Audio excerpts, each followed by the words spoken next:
I'd like to say welcome, and I'd like to call to order our City Commission meeting of November the 18th. Let's see if we have a quorum. Call the roll, please. Stevens. Agee. Here. Hood. Here. Maynard. Here. Hall. Here. Winteringer. Here.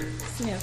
Here. We have a quorum. We do have a quorum, okay. I don't think we have someone here. If you're able to stand, let's stand and recite the Lord's Prayer, please. And John, will you lead us in the flag salute? Yes, sir. Our Father, who art in heaven, hallowed be thy name. Thy kingdom come, thy will be done, on earth as it is in heaven. Give us this day our daily bread, and forgive us our trespasses, as we forgive those who trespass against us. And lead us not into temptation, but deliver us from evil. For thine is the kingdom, and the power, and the glory forever. Amen. Please remain standing for the flag salute. Attention, position, pledge. I pledge allegiance to the flag of the United States of America and to the republic for which it stands, one nation, under God, indivisible, with liberty and justice for all.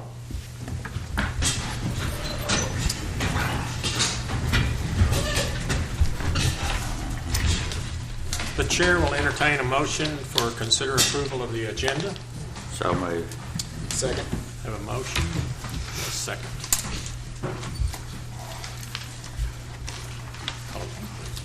Harris. Aye. Hall. Aye. Winteringer. Aye. Smith. Aye. Agee. Aye. Maynard. Aye. Motion carries. I am going to temporarily adjourn our City Commission meeting and move to the Shawnee Municipal Authority. Recess. Recess it. Okay, I'm going to recess it and then move to the Municipal Authority. And since we do have a quorum, I'll call it to order. And consider approval of the consent agenda, please. So moved. Second. Have a motion and a second. I'm sorry, who was the first? Keith.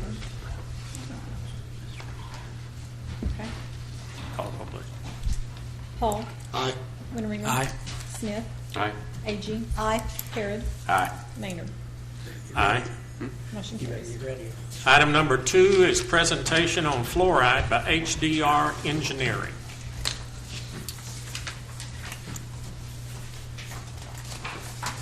Mr. Chairman, City Commission, I'd like to introduce Dr. Philip Brandenhuber. He is a professional associate with HDR Engineering in Denver, Colorado. Phil specializes in water quality and drinking water treatment. His work has focused on the occurrence and treatment of inorganic contaminants, including arsenic, chromium, fluoride, and nitrates in drinking water. In addition to advising federal and municipal clients on drinking water issues, Phil has been the principal investigator for a half dozen research projects in the inorganic contaminant fields. Phil is the current chair of the American Water Works Association Emerging Water Quality Issues Committee. And I'd also like to introduce to you Candy Starring. She is a professional engineer and project manager with HDR Engineering in Oklahoma City. Candy's experience ranges from water supply to wastewater treatment and everything in between, including reuse projects. Candy has been involved in every phase of a project, from early planning and concept development to construction, oversight, and startup.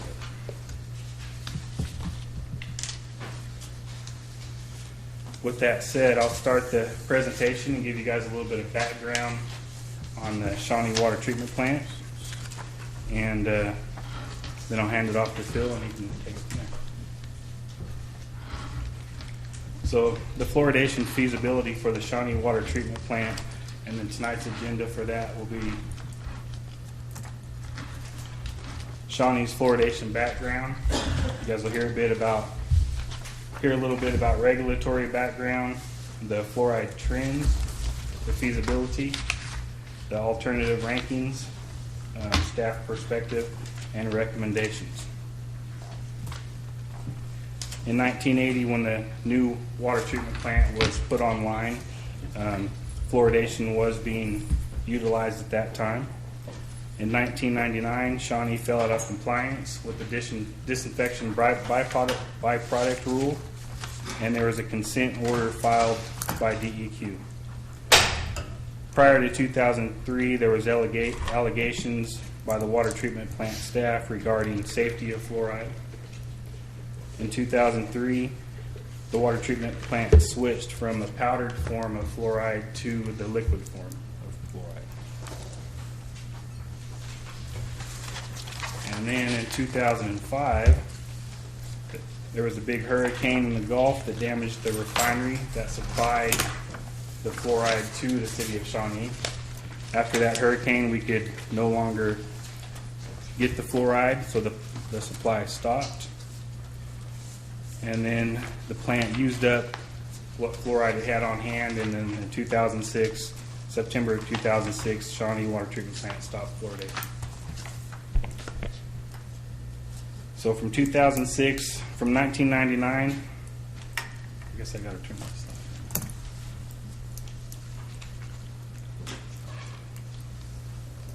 So from 1999 to 2006, Shawnee had tried various types of remedies to treat the disinfection byproducts without any success. In 2007, the Shawnee's consent order by DEQ for the disinfection byproducts forced the replacement of the fluoride equipment with the liquid ammonium feed equipment, which produces the chloramines. And then in January 2008, the liquid ammonium, or the chloramines, was put online, and we've been in compliance ever since. And with that said, I'll hand that over to Dr. Bill Brandon Hubert.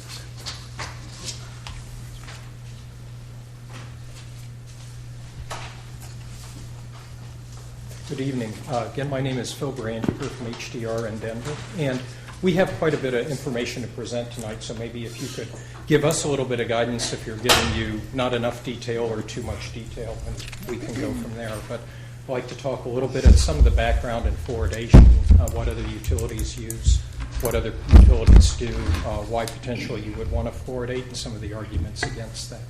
So with that, if I can operate this, Steve's the first guy that ever grabbed it and it worked all the time the first time. Steve, better show him. He's got hanging on the one more time. Let's see if this is. Oh, there we go.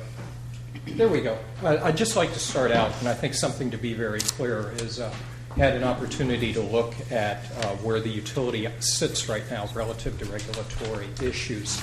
And the point, and particularly important to keep in mind, is currently the water treatment plant meets all current standards necessary for public health. So when we're talking about fluoridation, this is not something that you have to do. It's not something that's necessary to bring the water plant up to the necessary standards to meet public health. The plant currently meets all public health standards. Any decision that would be made relative to fluoride is an optional thing to be done or not done. So I want to be very clear about that. So just a little bit of background here. Shawnee's not alone in facing this issue. It tends to be a very controversial issue that a number of different water utilities have to deal with. On one hand, you have people that say fluoride should be added to water. And this typically comes from the medical community or the dental community. And when you look at people that support the fluoridation of water, basically you're doing this to protect or assist children and adults in protection from cavities to their teeth. In terms of who recommends fluoridation, the Center for Disease Control through the Department of Health and Human Services recommends fluoridation. As a matter of fact, the CDC considers fluoridation one of the 10 most important public health efforts that have taken in the 20th century. The American Dental Association also recommends fluoridation in water. The American Water Works Association supports whatever recommendation is made by the health community, which is to fluoridate water. So a number of very responsible parties recommend the fluoridation of water for the protection of dental health. Now, there are another group of people that oppose fluoridation, and they can be very vocal, and some of them have some very good reasons. And typically, I think these fall into three different categories of the people that oppose fluoridation, and we can talk about what those things are. The first one is sort of a philosophical thing, is that we treat water to make it safe, and we only do what's treatment is necessary to make water safe. The idea of adding fluoride to water sort of philosophically goes against what we do. It's not necessary to make the water safe, protective of human health. Therefore, we shouldn't add any additional chemicals to the water that we don't need to. So that's sort of argument number one against fluoridation. Argument number two against fluoridation is that some people believe the benefits of fluoridation in terms of protecting your teeth are overstated. And secondly, that the sources of fluoride that we get are understated. The general assumption has been is that all the fluoride we get typically comes through our water, and there's not other sources of fluoride.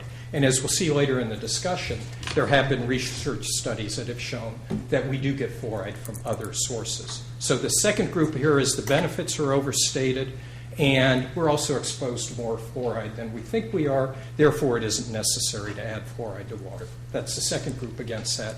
And then, frankly, the third group of people that are against fluoridation are people that have some very strong beliefs that may not necessarily be related to factual information. There are people that believe that fluoridation is done as a method of disposing of fluoride as a byproduct of other chemical contaminants. There are people that believe that fluoridation is done for mind control. It's done for a number of different reasons. And if you go on the internet, you'll see these things. And certainly people can have whatever belief they have, but clearly there's a third group of people here whose beliefs probably aren't so well related to fact. So arguments for fluoridation, public health community thinks it's beneficial. Arguments against fluoridation is, well, maybe these benefits are overstated, or we shouldn't be adding something to our water we don't need to. So we get this right here. Fluoride is sort of a unique situation, and you have to remember there's two different things that go on here. Is that when we have contaminants or we have potential contaminants in water, you always run into a situation where at very high concentrations they can be dangerous or harmful to you.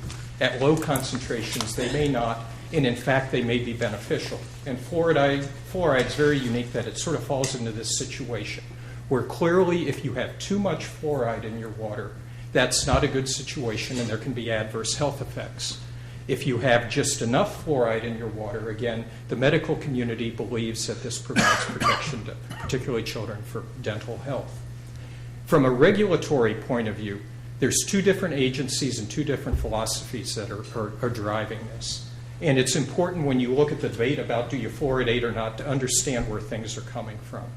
From one area is the Environmental Protection Agency.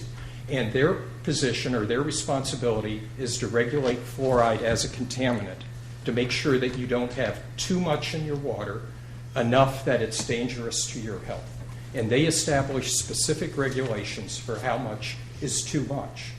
And from a water treatment perspective or from a legal perspective, the utility must comply with these regulations. You have to assure that you don't have too much fluoride in your water.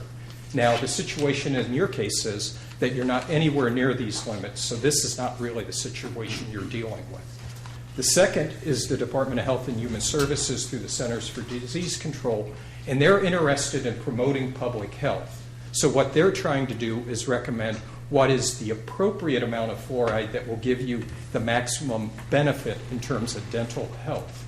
And these people, they don't set what the upper regulatory limit is, and they don't, well, probably the big key that you should keep in mind here is that they only make recommendations that you may or may not have to comply with. The EPA sets an upper regulation. You must comply with that. That's not your situation. The Health and Human Services sets a recommendation that you may want to comply with, but you're not obligated to do so. So if we just sort of we talked about this before, the benefits versus the risks. The benefits, Health and Human Services, CDC, American Dental Association, AWWA, basically they say there's overwhelming evidence that this helps promote the reduction of cavities in children and adults. On the risk side, the EPA says if you have too much in your water, there are some long-term risks that must be dealt with. At the same time, there's some recognition too, and this is primarily at high levels in water, that there's some need for additional research in trying to understand what these impacts are. But again, we're talking about very high concentrations, not the ones that we'd be dealing with here. So quick question. On the benefit side, is the agencies that are promoting the health benefits, are they relying on old research or new research? That's a combination of both, and we'll talk about that a little bit. In 2007, there was a report that was done by the National Research Council that was promoted or was asked for by the EPA, and we'll talk about that. There's some results that come out of that. And somewhere along the line, if I get this right. Okay, let's talk a little bit about the regulation of fluoride. Fluoride has a long history. We talk about 1975, but as a matter of fact, the whole idea of fluoridation came back from studies that were done in the 40s, where dentists began to recognize people that had, or areas that had natural amounts of fluoride in their water tended to have fewer cavities than areas that didn't. And based upon the 40s through the 50s into the 60s, at that point in time, there's a big push to fluoridate water to assist in dental health. In 75, there was a recognition that if you begin to have a little bit too much fluoride in the water, there can be some issues with terms of discoloration of teeth. And at that point in time, a standard was set that you shouldn't really exceed 1.4 to 2.4 milligrams per liter. By 1986, that was the first time there was some real recognition of not just cosmetic impacts of fluoride, but if you have too much fluoride in the water, that there can be long-term health implications. At that point in time, the maximum contaminant level, which is the legally enforceable maximum standard of what can be was set, and that was set at 4 milligrams per liter. At the same time, what was called a secondary MCL, I'm sorry, it gets technical, but that's just the way it is a secondary MCL, which is based upon aesthetic implications, discoloration of teeth, was set at 2 milligrams per liter. So you have 4 milligrams per liter you must meet, 2 milligrams per liter you want to try to avoid exceeding, and then a lower level that's the ideal. At this point in time, the ideal level was between 0.7 and 1.2 milligrams per liter. We talked about this before.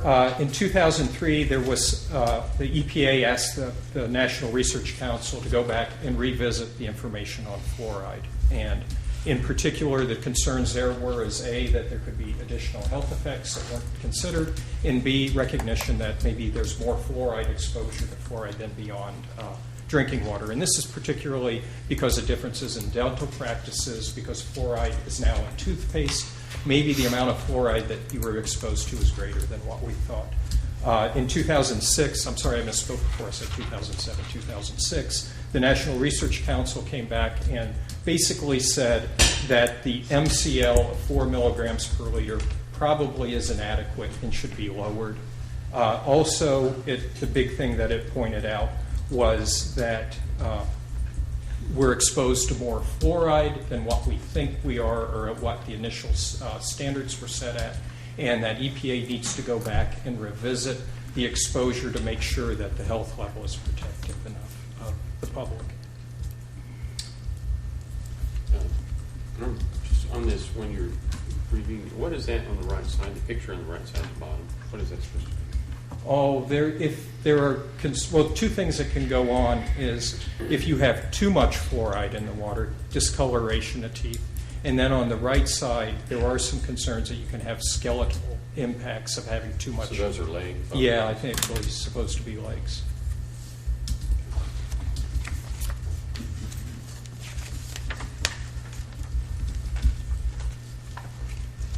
I'm trying to get this advanced.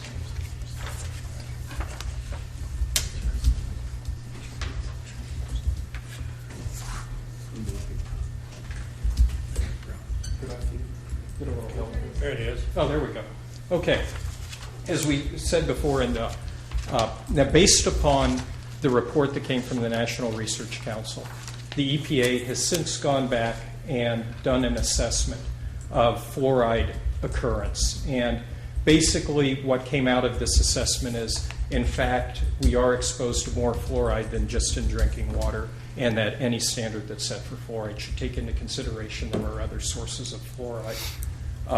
Result of that is that the MCL in drinking water should be decreased to reduce our overall exposure. Again, this is how much is too much fluoride, not what is the ideal amount. At that point in time, based upon this information, the Centers for Disease Control has taken the recommendation or the understanding that we are exposed to more fluoride than was previously thought, and has proposed a slight change to the amount of fluoride as the ideal amount that should be in drinking water. Previously, the limit was from 0.7 to 1.2 milligrams per liter. The current recommendation is to target 0.7 milligrams per liter.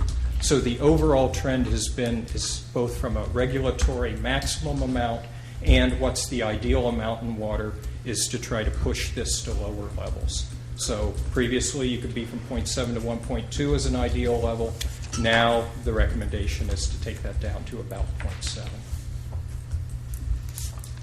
Does fluoride stay in water systems, like when cows drink the water and it's in there? Would it stay in the milk? So if you drink milk, you have fluoride in the milk also? Or does that follow, like with anything made with water? I'm not sure to give you the complete answer on that. I think it depends on the particular system. Fluoride's pretty conservative, so once it gets in water, there is some opportunity for it to get into, if that treated water is consumed by the cows, that can end up in the milk as well. It goes back to the whole thing is that there are other sources of fluoride besides just the water that you drink. So I realize we've thrown around a lot of numbers right now, trying to summarize in this table here what we're looking at. On the right-hand side, we have the standard and what that level is. Again, the standard, the MCL, is the maximum level that's safe in water. The current standard is 4 milligrams per liter. The secondary MCL is what's the maximum amount that can be in water before you run into potential cosmetic problems from staining of teeth as a result of fluoride. That's 2 milligrams per liter. The current standard for health benefit, the ideal amount, is 0.7 to 1.2. As we mentioned, based upon the work that's done with the NRC, there's been some recommendations made. EPA is in the process of reviewing what the MCL will be. They have made no determination yet. It probably will be lower, but unlikely to be substantially lower. At the same time, though, the Department of Health and Human Services has come back and made the recommendation to reduce the range of fluoride in water to 0.7 milligrams per liter. So on the World Health Organization's recommendation there, what does that mean on adapted to local environment? What happens there is that there's a recognition that the amount of water people drink varies greatly depending upon where they're at in the world. If you're in the northern climates, you don't drink as much water. So to have sufficient exposure to fluoride, you need to have a higher concentration in the water. In warmer climates where you drink less water or you drink more water, you don't have to have as much in the water because you're drinking more total water. So that's what the adjustment means, taking into consideration how much water people consume as a function of temperature. I know this, you may not know this, but when people buy bottled water for the offices and stuff like that, do you know if that has fluoride? Sometimes it does and sometimes it doesn't. It depends on You just have to ask. Excuse me. You just have to ask. Yeah, that's correct. Yeah, that some will fluoridate it and some will not. Again, similar to drinking water, they're under no requirement from a health point of view to fluoridate. There's no requirement there to do so. Regulatory status, we haven't talked much about Oklahoma yet. We said at the national level the recommendation is to fluoridate. The state of Oklahoma also makes a recommendation at the state level to fluoridate water. And Candy maybe would have to help me a little bit with this, but there's currently some flux there too in terms of what part of the state will make the necessary recommendations. Up till now, as I understand, this has been purely through the Department of Environmental Quality, but there is a change now that the Department of Health will make the actual recommendation of what is the appropriate level within a system, and it will be the Department of Environmental Quality's responsibility to make sure that that's carried out correctly.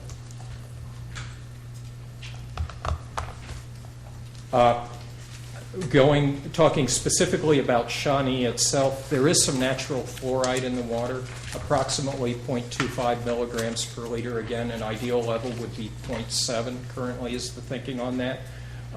It's unclear necessarily to say how much benefit there'll be, but clearly there is some natural dental benefit or some natural benefit given the level that you naturally have in the water, but it isn't enough to meet the current recommendation from the Centers of Disease Control.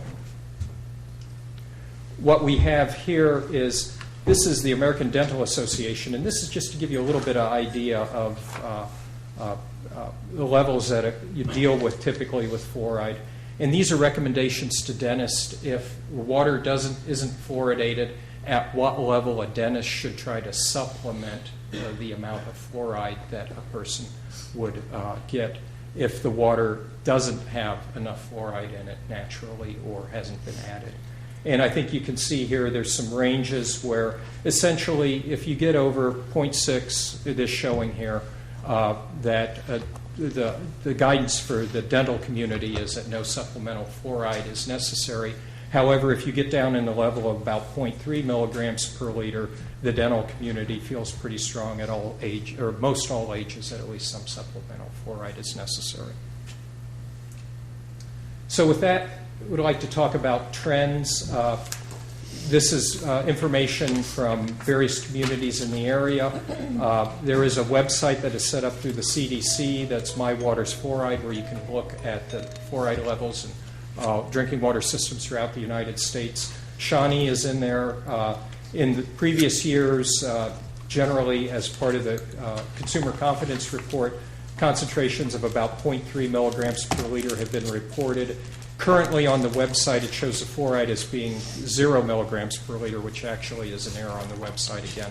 Approximately 0.3, 0.4 milligrams per liter are naturally in the water. Just comparison of some other systems. Tecumseh in 2012, which did purchase water from Shawnee, fluoride concentration 0, about 0.4 milligrams per liter. If we look more broadly across the state of Oklahoma, about 75% of all water systems in Oklahoma fluoridate. Cities that fluoridate include Oklahoma City, Norman. You can read the list here.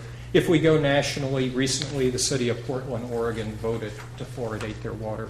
So there's substantial, and this 75% carries about throughout the nation as well. About 75 or so in that range of utilities throughout the nation fluoridate their water.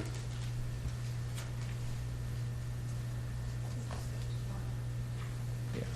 There are cities that do not fluoridate, and these include our treatment plants, Edmond, Cushing, OSU, so local agencies or utilities that don't fluoridate.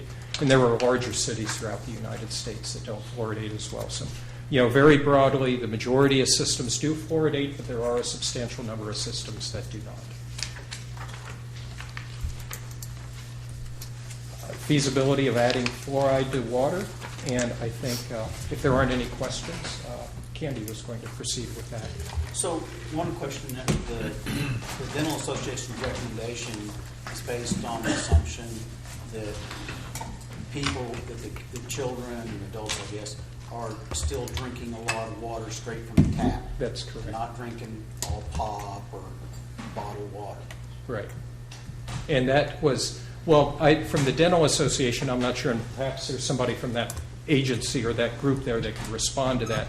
Certainly from the CDC's point of view in narrowing the range and recommending the 0.7, they're taking they're recognizing that other sources of fluoride are available and that water isn't as important as what we think. And children are drinking, people are drinking in general less tap water. Yeah, that is Probably true. true. Probably true. I understand you say a while ago that most bottled waters, they don't have any requirement or anything on them. Yeah, they're under no requirement, similar to a drinking water system. The health promotion people will want to see the fluoride in the water, but they're under no requirement to provide that.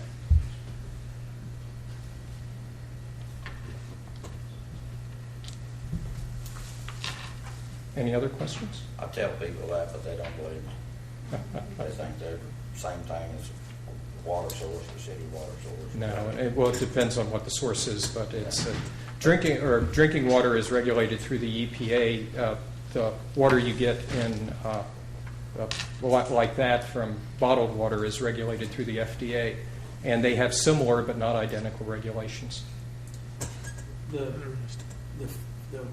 about 75% of the cities are have fluoridation. Do they pretty much all use the same form? Well, Candy's going to talk about that. There's three different ways of chemicals that you can use to apply fluoride. In a lot of cases, it's sort of site-specific, a lot of times related to the size of the system.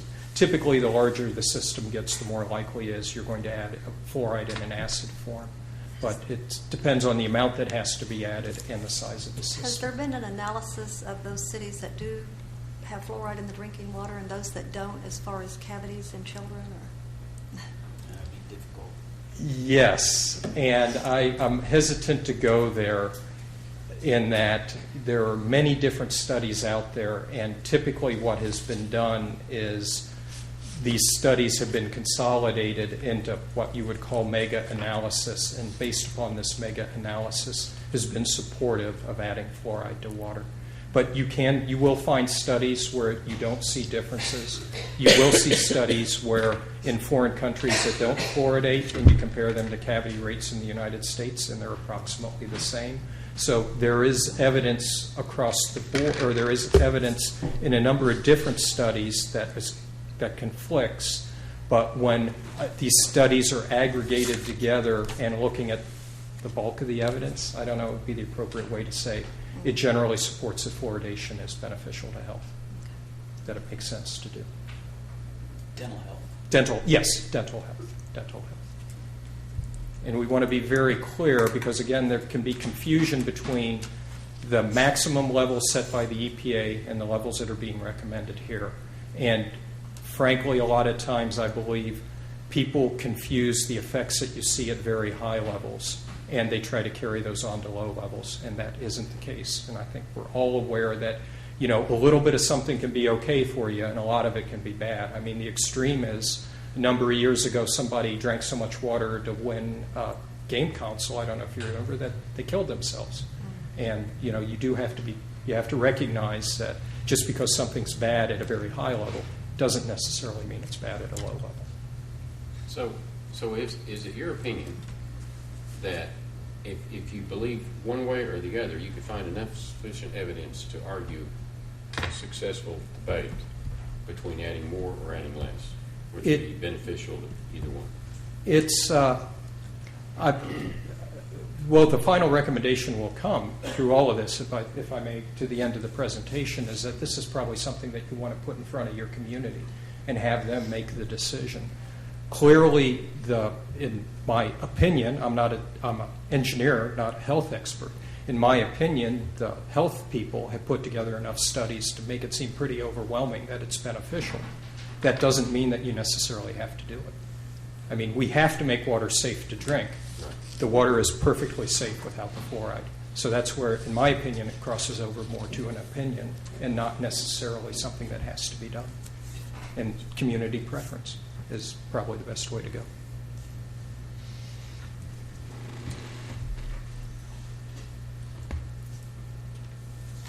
Other questions? If not, thanks for your patience on a very detailed issue, and I think Candy was going to talk about some of the practical implications of what would happen if you fluoridate the water. evening. I feel guilty for taking Phil's spot because he's so good at what he does. I want to talk a little bit.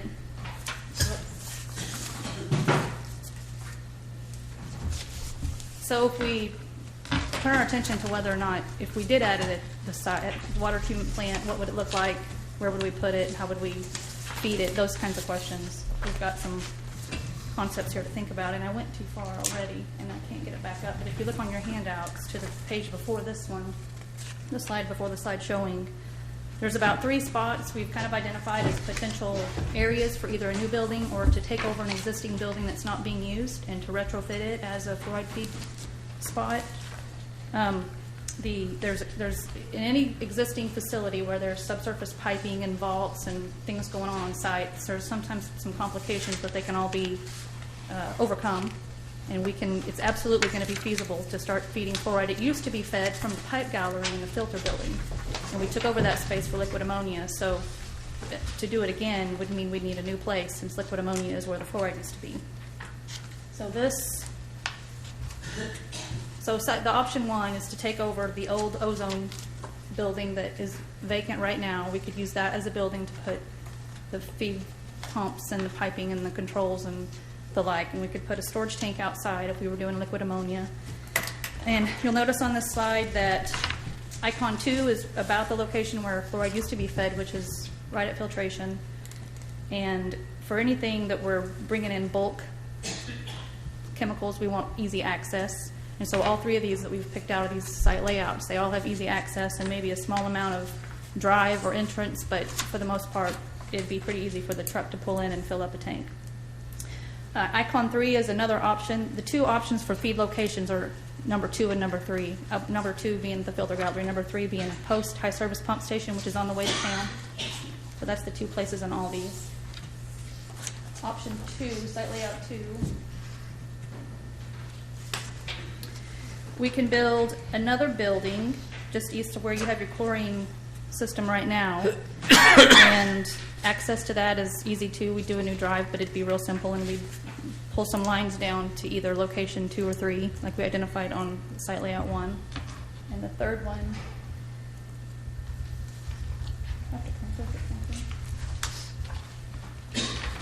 the third option is on your slide 2, and that's another building a little farther south on the plant site. There were some storage basins south of the ozone building, and that's where we could do another building. A new access drive would be required there. The lines look a little bit shorter on the way to the filter gallery. Probably be a less expensive option. However, we'd need a new building, so it'd kind of balance out.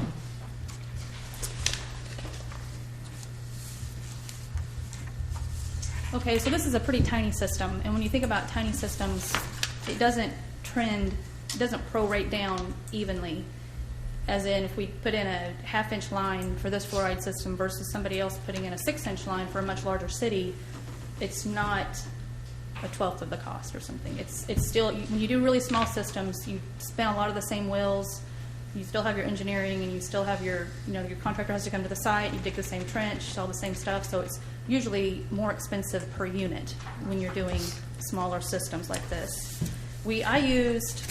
Although Phil talked about that 0.7 as being the recommended level, when I found the ADA's recommendation that said if you're getting 0.6, we're happy, I used that 0.6 for the numbers in these next calculations, and with your 0.25, it is about a 0.35 dose rate, 0.35 milligrams per liter concentration feed rate, which is pretty tiny. So that's pretty small pumps. You get some of the feed is, you can't really always get it right on, so sometimes you're feeding a little more and sometimes you're feeding less, depending on how your system's performing. You need new analyzers and monitors because you're going to be testing for this now. With the State Department of Health, when you're doing fluoride, you're doing multiple MORs and sending a second set of MORs to the health department so that they can then post it to CDC's website because they keep track of all that information. And you would also need to figure out which fluoride chemical to use. There are 3 fluoride chemicals that are typically used for fluoridation. The first one on this list was the last one used by Shawnee. You all do have a history of using the powder fluoride, and there's been, we can operate those. Your plant staff will be good at that, but it's just not quite as easy. you have a powder and you're mixing it with a liquid and you're diluting it and making a slurry or a lower concentration and sending it with the liquid. It comes as a liquid, and your pumps just feed the liquid, so it's a little more simpler operation. There's just another intermediate step when you get the powder or the crystal form. So the hydrofluorosilicic acid is the liquid, and it's very acidic and not something you want to come in contact with. And the sodium silica fluoride and the sodium fluoride are both powders or crystal. When you have that in a building, you also have to have some of the respiratory and all the extra ventilation to take care of. You don't want to inhale that kind of stuff. So you'll see, let me take a step back and tell you what you had in your handout. There was 3 other things besides the presentation, and one of them was the Oklahoma Community Fluoridation Plan that they did in 2012. That's their plan to get as many facilities as they can to fluoridate their water. There's also 2 pieces, a 2-page stapled with a resolution that Shawnee did in 1968 that was an emergency resolution where the commission at the time decided it was necessary to fluoridate water. And so they went through all the official requirements for a resolution, and they added fluoride out there. And then the next one, 3 resolutions down, I think it's number 4086 and 4089, was a follow-up. I think you all needed some additional equipment, if I remember right. So when we started this, we thought that you all might have an ordinance in your bylaws and in your code that required you to. But in the end, that's not there. There is no requirement by code. It was this resolution back then that somebody had remembered or recalled that at that time it was deemed important, and so you all implemented the process. And in that community fluoridation plan, a lot of the defense for the pro fluoridation is that it only costs $1 or $2 per person per year to fluoridate water. So why wouldn't we do it? So I took those numbers and pulled them out to what it would cost for you all. And really, you wouldn't do 1 part per million. You'd do about 1/3 of that. So I brought that number down. So for Shawnee, the O&M side of this might be $12,000 to $20,000 a year for fluoridation. That's for the equipment, operating the equipment and maintaining the equipment. That's for the chemical. That's for maintaining the lines, replacing lines when they need to be. It covers everything. And we did a rough, this is a very preliminary look at what the capital cost might be to start it up. Whether you take over the building that's out there now, you might have some bigger ventilation equipment because it's a bigger building. But if you try to take that over and you use the lowest cost chemical, which is the liquid, you'd probably get away with about $75,000. If you build a new building, and all new HVAC equipment and all new electrical controls and everything, it would probably, and the powder is going to be a little more expensive than the liquid because there's a few intermediate steps. And you can go up to $200,000 if you did a new building. So there's a range of options, and depending on which ones you select and which way you go, you can get from $75,000 to $200,000. What do you recommend, the liquid or the powder? I would recommend liquid. I think the staff would much rather have liquid. There's a history with that powder. There was some injuries, and it just left a bad taste in their mouth. No pun intended. So the next slide's got these 3 different chemicals shown, and it just shows the pH on the liquid side is really low. It's 1.2. And they're all delivered. Well, the bags are drums for the powder, but you can get bulk deliveries in liquid form on the liquid, and the big tanker truck can come out and just fill up your tank. Oops. How much would a tanker truck last a long time? It would be. We have another table that I didn't want to bring out because even my eyes cross sometimes when I look at all those numbers. But if you were at a pretty low rate feeding and you had a pretty big tank out there, it can last 2 years. Yeah, I don't know if you'd want that much on site, a tote or something, because you'd have to have the containment and Yep, you do. everything. And the more you have, the more risk it is. Yeah, tote might be a lot more practical, and you can still get those shipped in if you go that route. Yep, good points. So at the 0.6 feed rate, and considering the 0.25 that you all have, and that was at a certain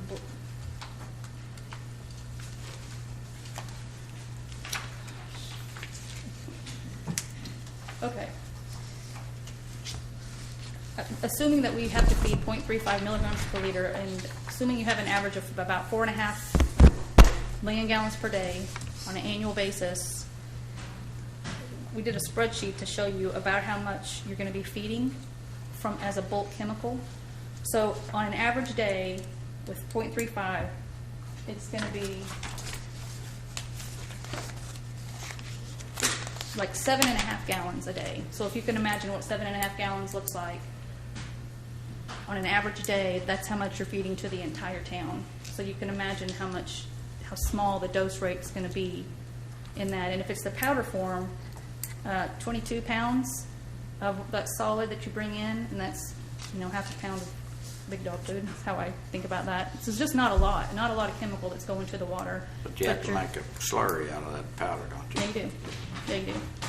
And even though it's a tiny amount, it's still a system that has to be maintained and taken care of, no matter how much it is, and thought about and maintained. So it's when you put it in that perspective, it's an awfully small amount of chemical going down. So to help, we did a decision analysis approach with the staff. And before I start this, I want you all to know that any group can sit in front of one of these decision models and come up with a different answer than another group. So it's who's in the room at the time and what they think is important. And in the idea of whether we feed or not feed, this was helping them answer how they felt about it. Because we've all sat in front of we have a decision to make, and there's all these factors, and we're not really sure which one is more important than another, but we know we feel adamantly about something and we're not real sure why. This kind of helped them summarize that. So this first graph is a way to take 5 factors and figure out which one is more important than the others and order them as priority. And if you take the very first example, which is comparing social, which is the factor that considers public perception and the dental health and all the things that we might think of socially, and compare that to B, the environment, which is the impacts. Do you want this chemical in the environment, and what if you do have a spill? Is it positive for the environment or negative? So it's negative. And you compare those two and say which one is more important, the social aspect or the environmental aspect, and the staff say social. And so we put an A there for the social. And we do that for all of these. Another example is safety. If you'll notice, anytime safety got compared to another parameter, it was selected as the more important parameter. That's a staff doing it, right? That's right. That's what I'm saying. Yep. It is. Staff did it. And so you can sit in front of any other group, and my answers might be a little bit different. So you'll see the ranking on the right with the very top factor being safety. Came out with 33% weighted, and that was the top factor.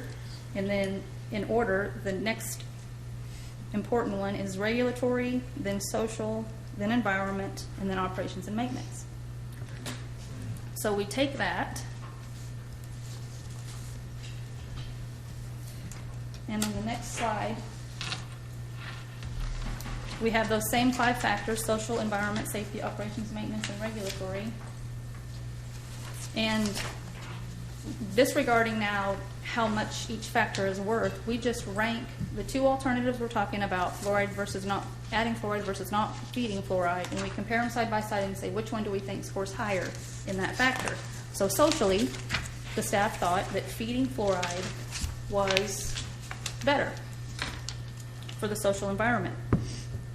For the environmental, the natural environment, they felt like not feeding fluoride was better. So for these scores, the high score is better. They did all the way through. They chose operations and maintenance and regulatory to be tied because regulations don't really matter here. And operations and maintenance, they can operate it. They know their job is to operate the plant, and if there's fluoride facilities out there, they'll operate and maintain it. The next slide takes those 2 previous steps and combines them. And if any of you guys are good in math and gals, you'll be able to see that that just goes right across the row. 20% times 2 is 0.4. And 20% times 1 is 0.2 on that very top row, and that's how you get a final score for these options. And so that gives us the final scores are right here. When we add all those up, and the totals, you'll see continue with no fluoride. With this group on that day, continue with no fluoride was the winner. And if you go through this on your own and you look how they scored them and you change your answers to be what you might do, and everybody can do this, you can kind of thumb through it and do it on your own and see where it might end up for you, but every individual is going to be different. So the staff also, we have this list of advantages and disadvantages overall with what they could wrap their arms around with what, the pros and cons of fluoride. And of course, the advantages are that a certain percentage of the population supports it, and it's associated with dental benefits at certain concentrations. And the disadvantages are listed there with everything from, there's also a percentage of the population that is against it, and there's safety issues, and there's research ongoing, so what are we going to find out in 10 years? And there's neutral and uncertain factors, something that you all should consider, but it may not be a pro or a con, or that you have buyers, purchase systems who are purchasing from you, and what do they feel about fluoride? They might be at the table someday to voice their opinions on that. Okay, finally, so we're talking right now about adding fluoride to your system to improve dental health, but there are other ways to do that as well. It doesn't have to be done by fluoride. You can do it through public education, at libraries and public meetings, and getting it out in your water billings, putting pamphlets out to remind people how important dental health is. Through schools, whether you provide toothbrushes and toothpastes, and to the kids, the tooth character who comes dressed up to remind them to brush their teeth, things like that. And maybe by solving other problems, because if there's a population anywhere who's drinking too much soda or too much candy and not brushing, they're probably still going to have cavities. And the slide I don't want to show you all, because we didn't provide a real recommendation, we provided a soft one, is this one. It's a cop-out. Because no one person can come and recommend to you all what to do, because it's really up to the vast majority, and we're not drinking the water, so for us to make a recommendation would not be right. The people who are drinking the water have to decide this for themselves. So overall, whether the commission does it as a group or you put it out to a vote, that's what a lot of communities end up doing, is putting this out to a vote. Also involving the local medical, dental, and health agencies, which I think you guys are already doing, and considering the modifications to the code. Initially we thought it might be in the code, but not have the language of let's do periodic reviews, like every 10 years or every 5 years, to look at it again and see where things are. Because if you just have it in the code as absolutely feed, and someday you learn something different, then you just need to kind of periodically review your goals as a city. And that is it. I've got some references here. There's some. Another one of the things that I gave you is in 2003, Fort Collins, Colorado, did a very extensive study. And you have the executive summary in your handouts. They spent a lot of time and effort doing this, and Steve can provide the full report. It's a 230-page report with a lot of information in it. And it just goes through different findings, and that's a pretty good read just to kind of summarize the benefits and the risks of fluoride. Are they fluoridating their water? Fort Collins fluoride? Yeah, they did. And the point about Portland, that when Phil ran through that, was that they were the last biggest city. So now there's a new biggest city that doesn't, but at the time they were the largest city that didn't, and they voted to start fluoridating. That's where Hawk's located too, right? Mm-hmm. Lab equipment company. Oh, yeah. So I know there's no easy answer, and we haven't made it probably any easier. Are we getting a lot of requests for that? Good question. Dr. Drew is in the audience, and he may want to answer that question, as he represents some folks here in Shawnee. Dr. Holter is also a general practitioner in town. He approached me with it. I believe at the time he was the president of the Shawnee Pediatric Association. So actual written requests from those two individuals. It's been some time, but we had always thought that we would use the building that housed the ozone system for this process. So until that was out of the way, we didn't necessarily consider it, but wanted to make sure we brought it to the commissioners for your consideration. It's good information. I appreciate it. Thank you all for your time. Thank you. Thank you. Any discussion or anything? I know that several dentists have approached me about us returning to this.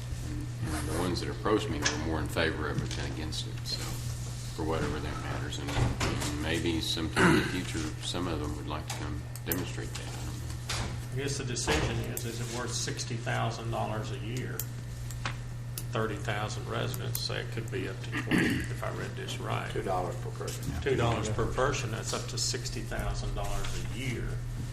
And then for that equipment going in, it could be up to, was it 75,000 to 200, depending on what your choices are. So, I mean, that's a thought when you look at On numbers. that one building where the ozone system was, all it required was a ventilation system in it. Yeah. That was a problem when the ozone system was in too. Yeah, it was. Well, I don't think the money is an obstacle. It is money, and it's something we come up with. I'd probably like to have more knowledge of what the public really wants to do in this area. I've got mixed feelings myself. You know, I can see the benefits, but I can see that maybe the benefits are overstated. Because of other sources of fluoride, and because people are drinking less tap water and that nature. You're not asking for action tonight No. anyway, right? It's not on the agenda for action. I think it's something that we haven't talked about much lately. I knew it was on the agenda, and we've been talking about it for so long that,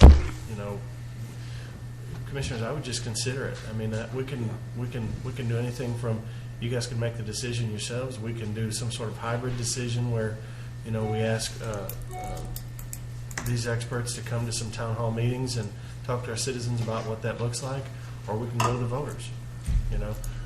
This is one of those situations where your staff can't recommend. We're not physicians, we're not dentists, we're not oral surgeons or anything like that. I can do my research just like you can and get online and find the different options that are out there. But we'll be glad to accommodate anywhere you guys would like to do it. Are there a lot of cities that put this to a vote? That's really something they brought to us. But yeah, there are several. That's a common thing these days. Yeah, if I may, that's a common way to handle it. Again, because there's no regulatory authority that forces you to do this. And so it does ultimately become a decision of the citizens within the area if they want to, or the representatives, if they want to do this or not, if the $60,000 a year is worth it. Yeah. That's probably a good way to do it. I think that we ought to let the citizens decide on this. I can't It believe would I'm be agreeing their with Steve. Go on. I tell you, from my standpoint, that bottle of water I see sitting there, that's all I see people drinking that, carrying around a bottle of water all the time. If you want to help something, you need to get it in that kind of situation, because I don't think there's that many that drink from a tap, but Well, I they see still cook everybody with it. They drinking still from that cook with bottle. tap water. There's still water through cooking and stuff, right? Maybe But I don't know that the cooking Ice. doesn't take it out of it. ice. Yeah, none of those processes eliminate Yeah. fluoride. Once it's in the water, it's there. It's there. Yeah. I'm serious.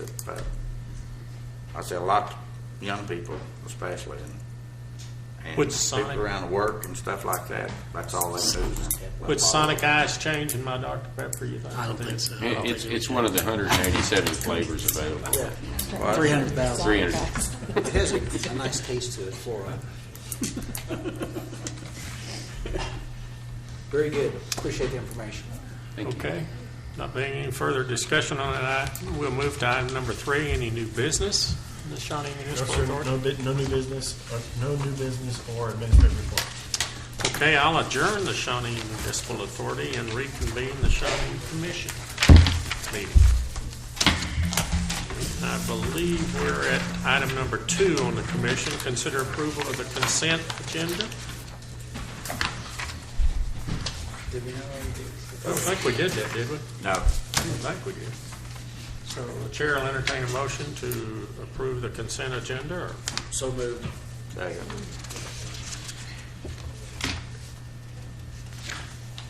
call the roll, please. Hall.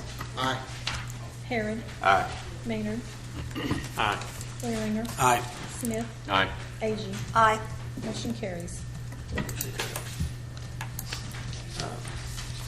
Commissioner comments. It's come to my attention, and I may not be explaining this right, but we need to make our comments, but we've got to be careful about things that we try to ask a lot of questions and things on that are related to, not on the agenda.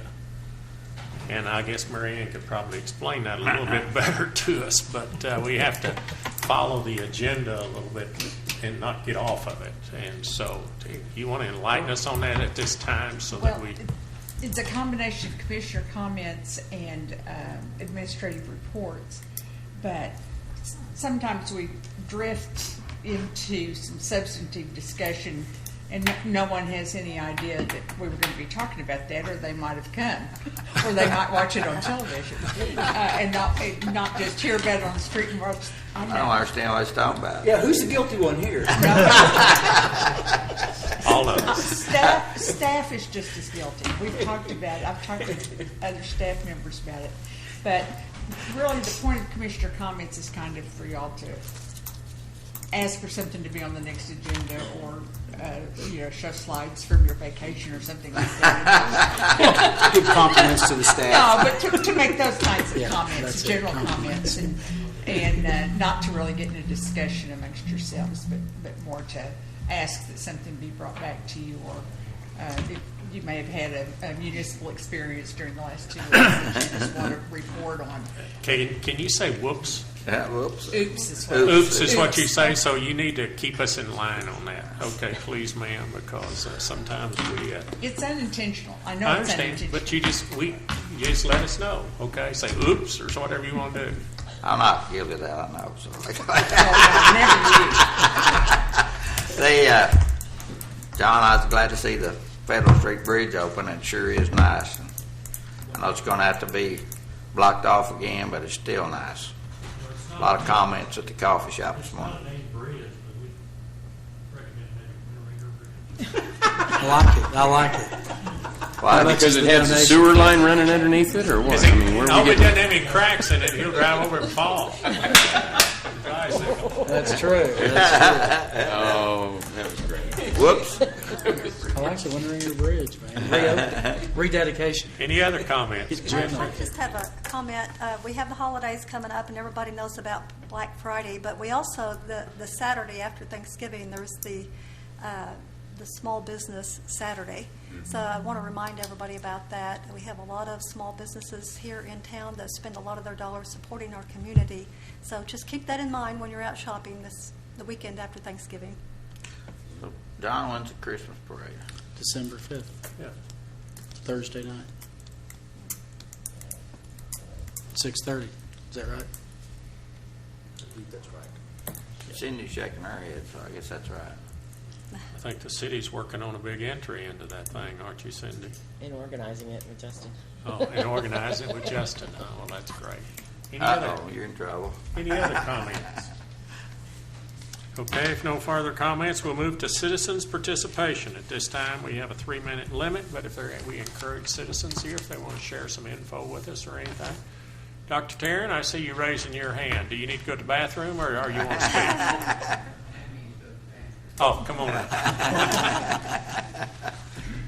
I need you to come forward and so that the TV audience can hear you and speak into the mic, please, sir. What I have to say is Whoa, really whoa, kind of wait till you get up here at that mic so they can hear what you. I have to say is really kind of frivolous, but on a more serious note, I concur completely with what this gentleman said relative to fluoride. I've studied it extensively for 50 years, and so I like what he had to say. In excess, chlorine is a poison. Fluorine is a poison. Iodine is a poison. And so is bromine. They're halogens. The chemistry, any chemical is poisonous in excess. But I appreciate your comments, and I concur with what you had to say. Actually, what I wanted to say was thank you for moving it up, because the thunder is going to start playing right away.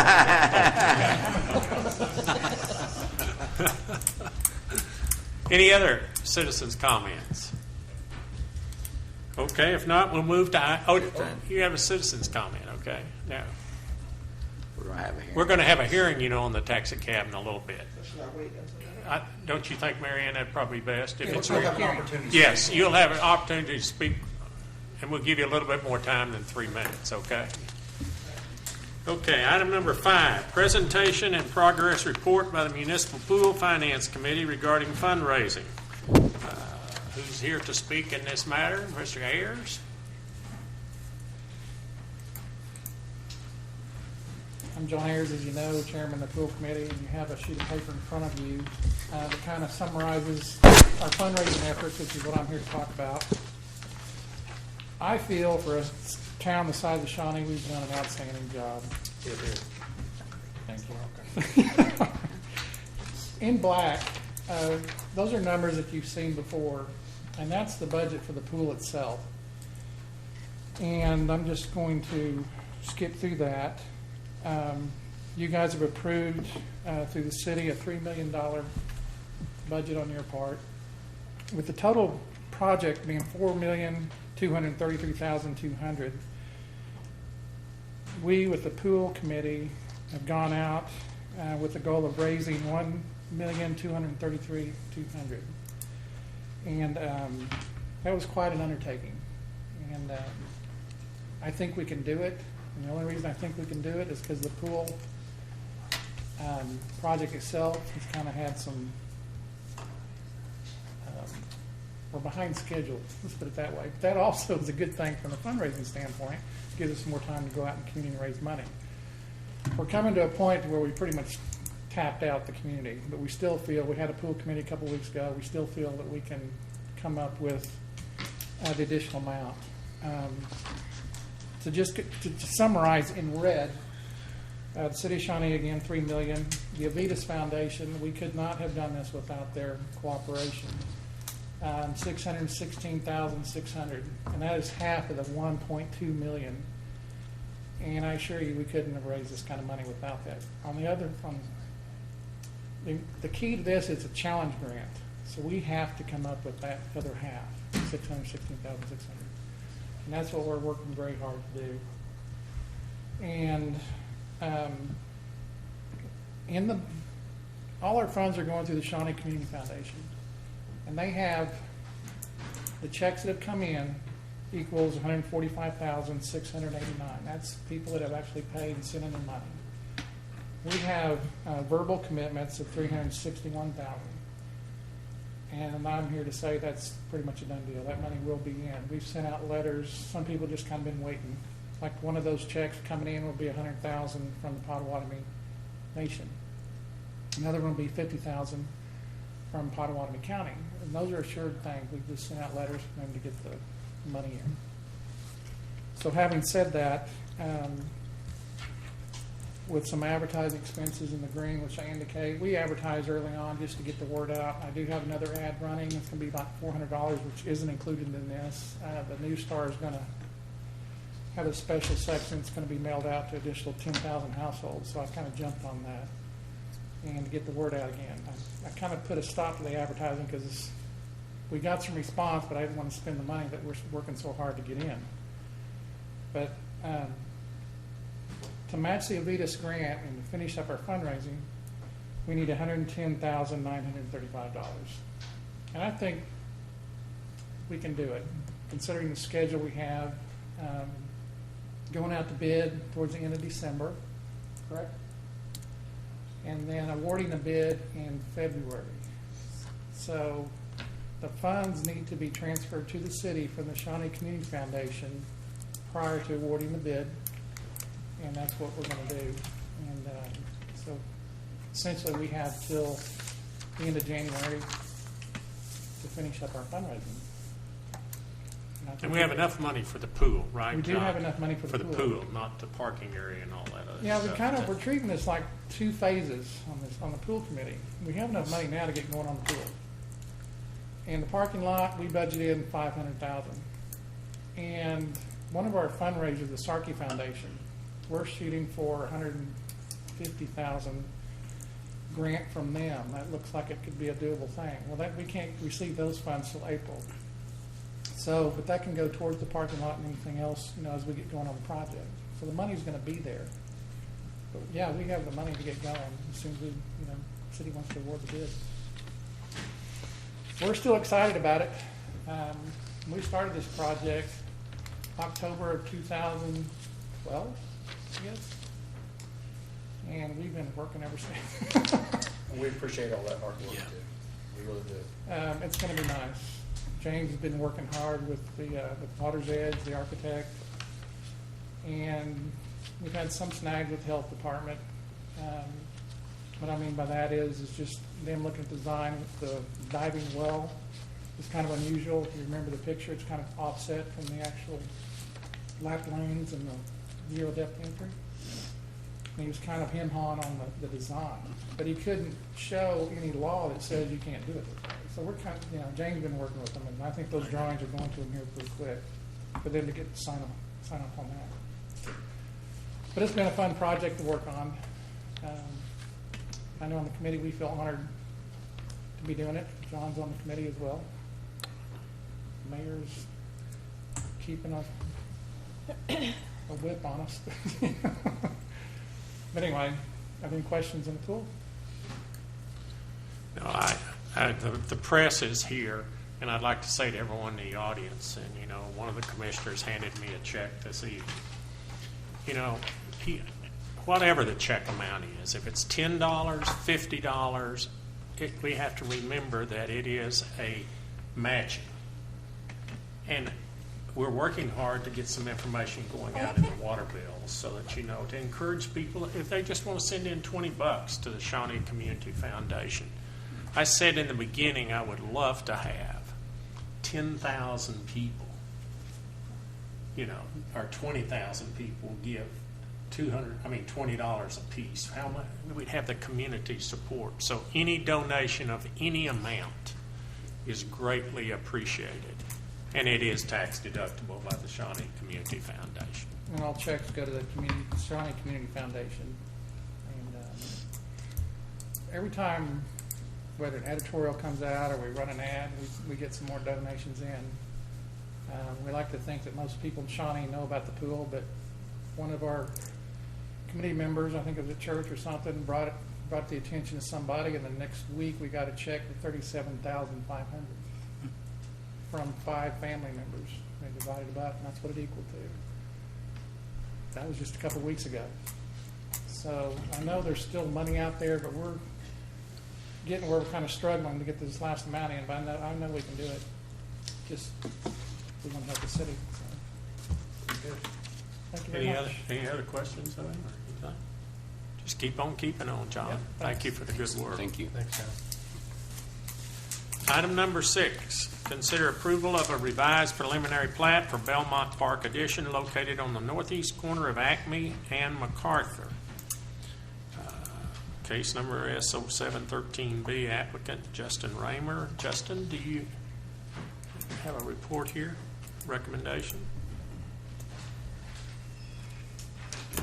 I'll be brief, and I'd be happy to answer any questions after my summary. And I'm going to address agenda item both 6 and 7, and there's a combined staff report in your packet that begins on about page 55 of your digital packet.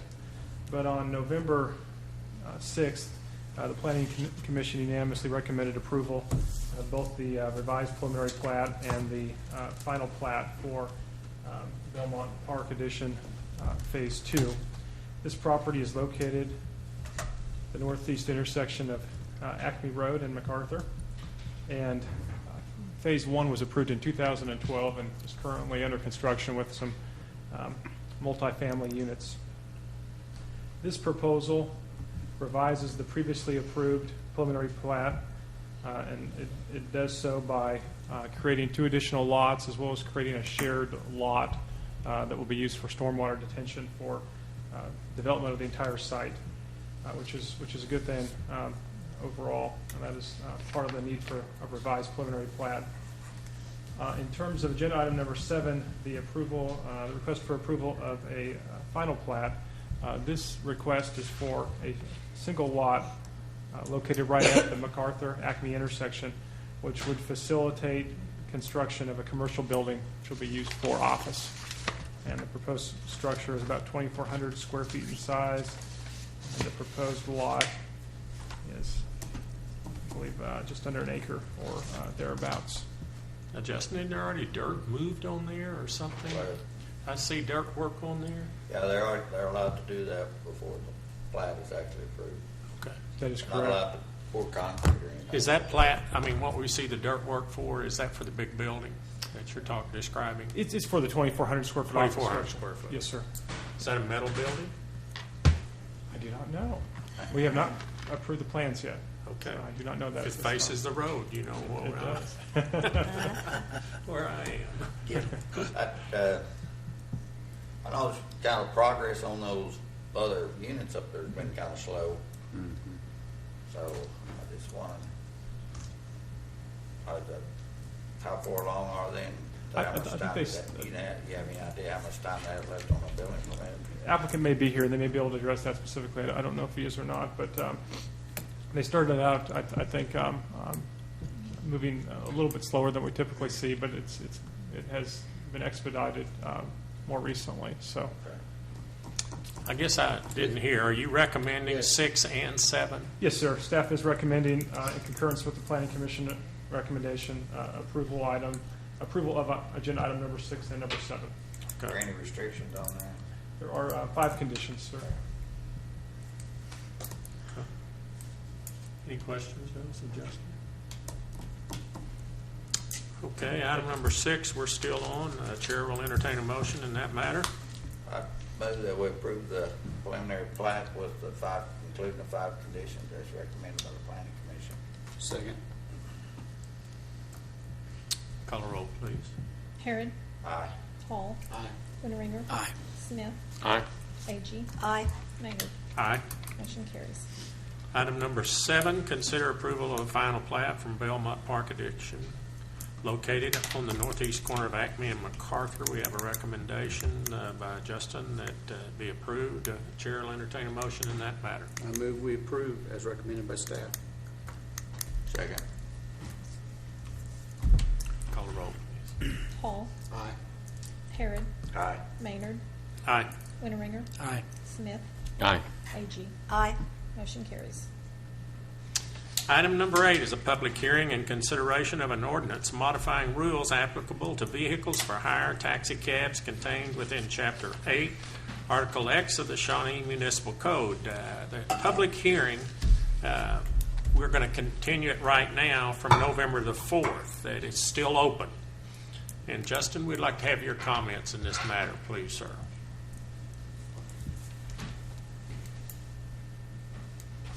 Thank you, Mr. Mayor, Commission members. At the last City Commission meeting, we discussed this proposed ordinance. You also heard from Castle Cab, one of the licensed companies here in town. I believe Executive Cab is here tonight as well, and they may have some comments.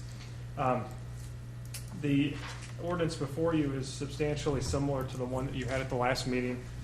There was a question that the gentleman had from Castle Cab that I answered last time, and those revisions were made within the document that you had last time, but they were not in the draft that he had, so there was some confusion there. He also brought up the issue of dispatching of taxi cabs and the need for 24-hour service. That's something that we have currently with both licensed companies, but just to make that clear, I did revise the ordinance to specify that that's a requirement as well. It does not necessarily require that the dispatch be in the city of Shawnee, so that regionally, if there were other cab companies that had a dispatch office somewhere else, that would still comply with the ordinance, but it does require that as a service to the public, that it be available 24 hours. And other than that, there were no other changes to the previous draft. I'd be happy to answer any questions that you have, though, as you've had some additional time to look through it. Questions? Thank you, sir. Thank you, sir. Okay, at this time, we'll take additional comments. Who would like to speak in favor of this ordinance, come forward. No one's here to speak in favor of it. Who would like to speak against it? Come forward, please.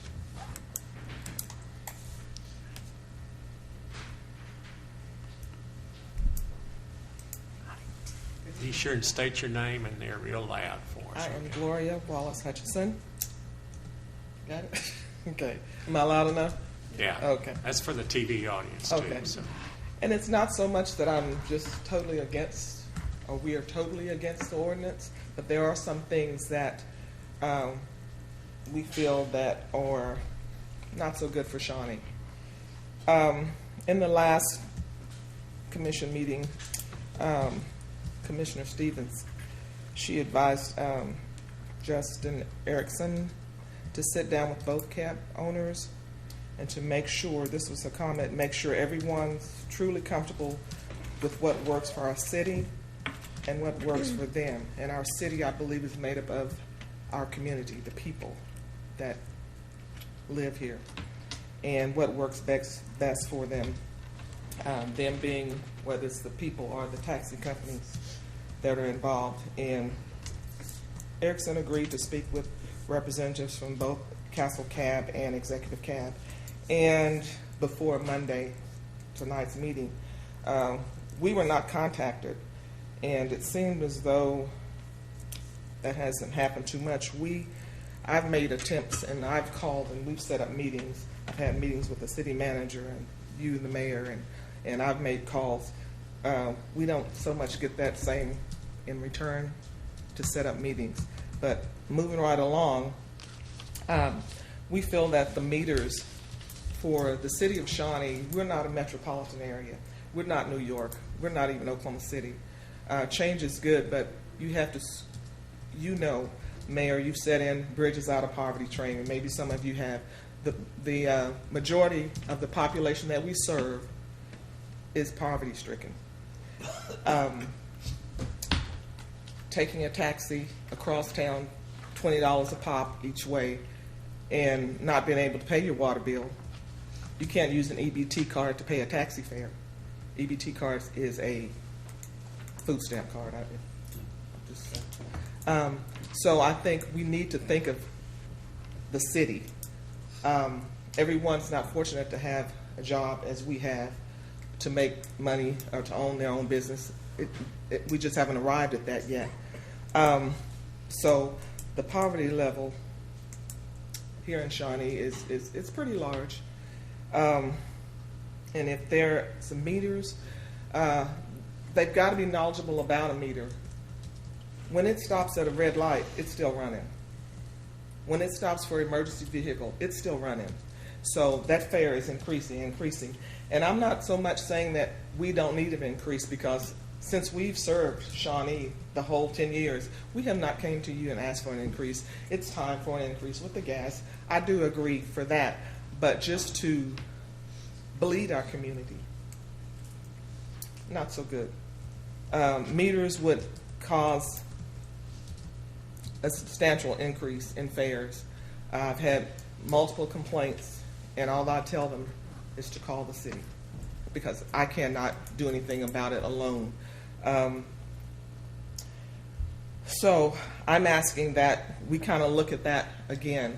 We go back and we look at the rates. We look at zones versus meters. Yes, zones may seem a little out, but it would work well in this community. It's a mere thing of just knowing the rates as we've had them, maybe increase them, and basic addition. It's not rocket science. Basic addition. Meters, we have, in the past, we've serviced elderly people that need to go to the doctor's appointment or what have you. They call and they want a rate so they know how to budget their money. If I don't know how much it's going to cost, and you get me there and you tell me it's $15 and I only have 10, we've got a problem. So they like to call and get rates.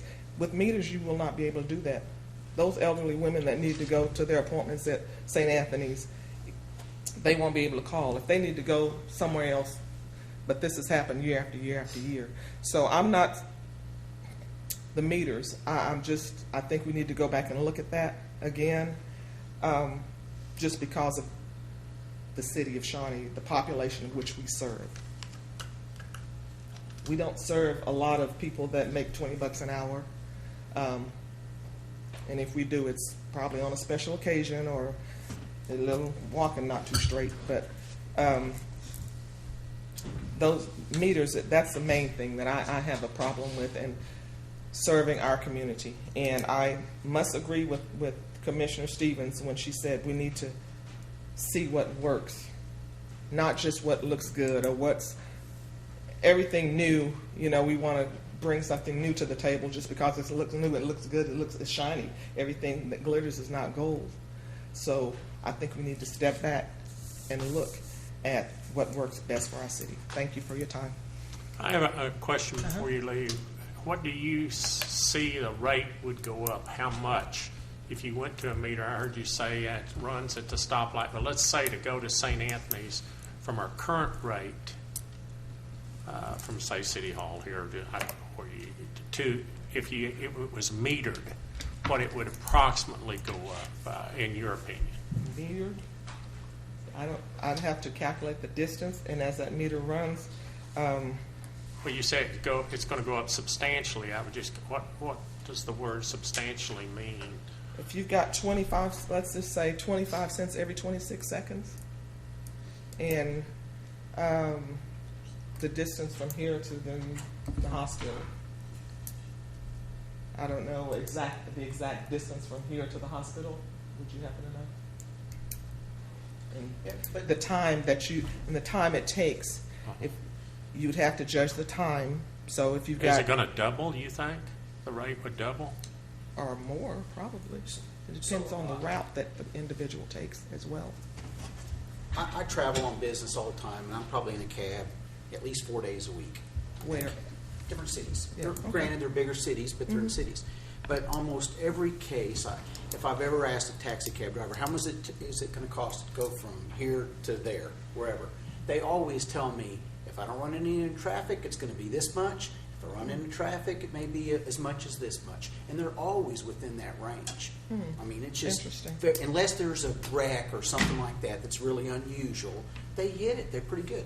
So you'll know, it may take some time, a little time, you'll know how much it's going to cost to go from downtown to St. Anthony's, by the meter. And we don't have that much traffic here in Shawnee. So you would take the same route from downtown every time?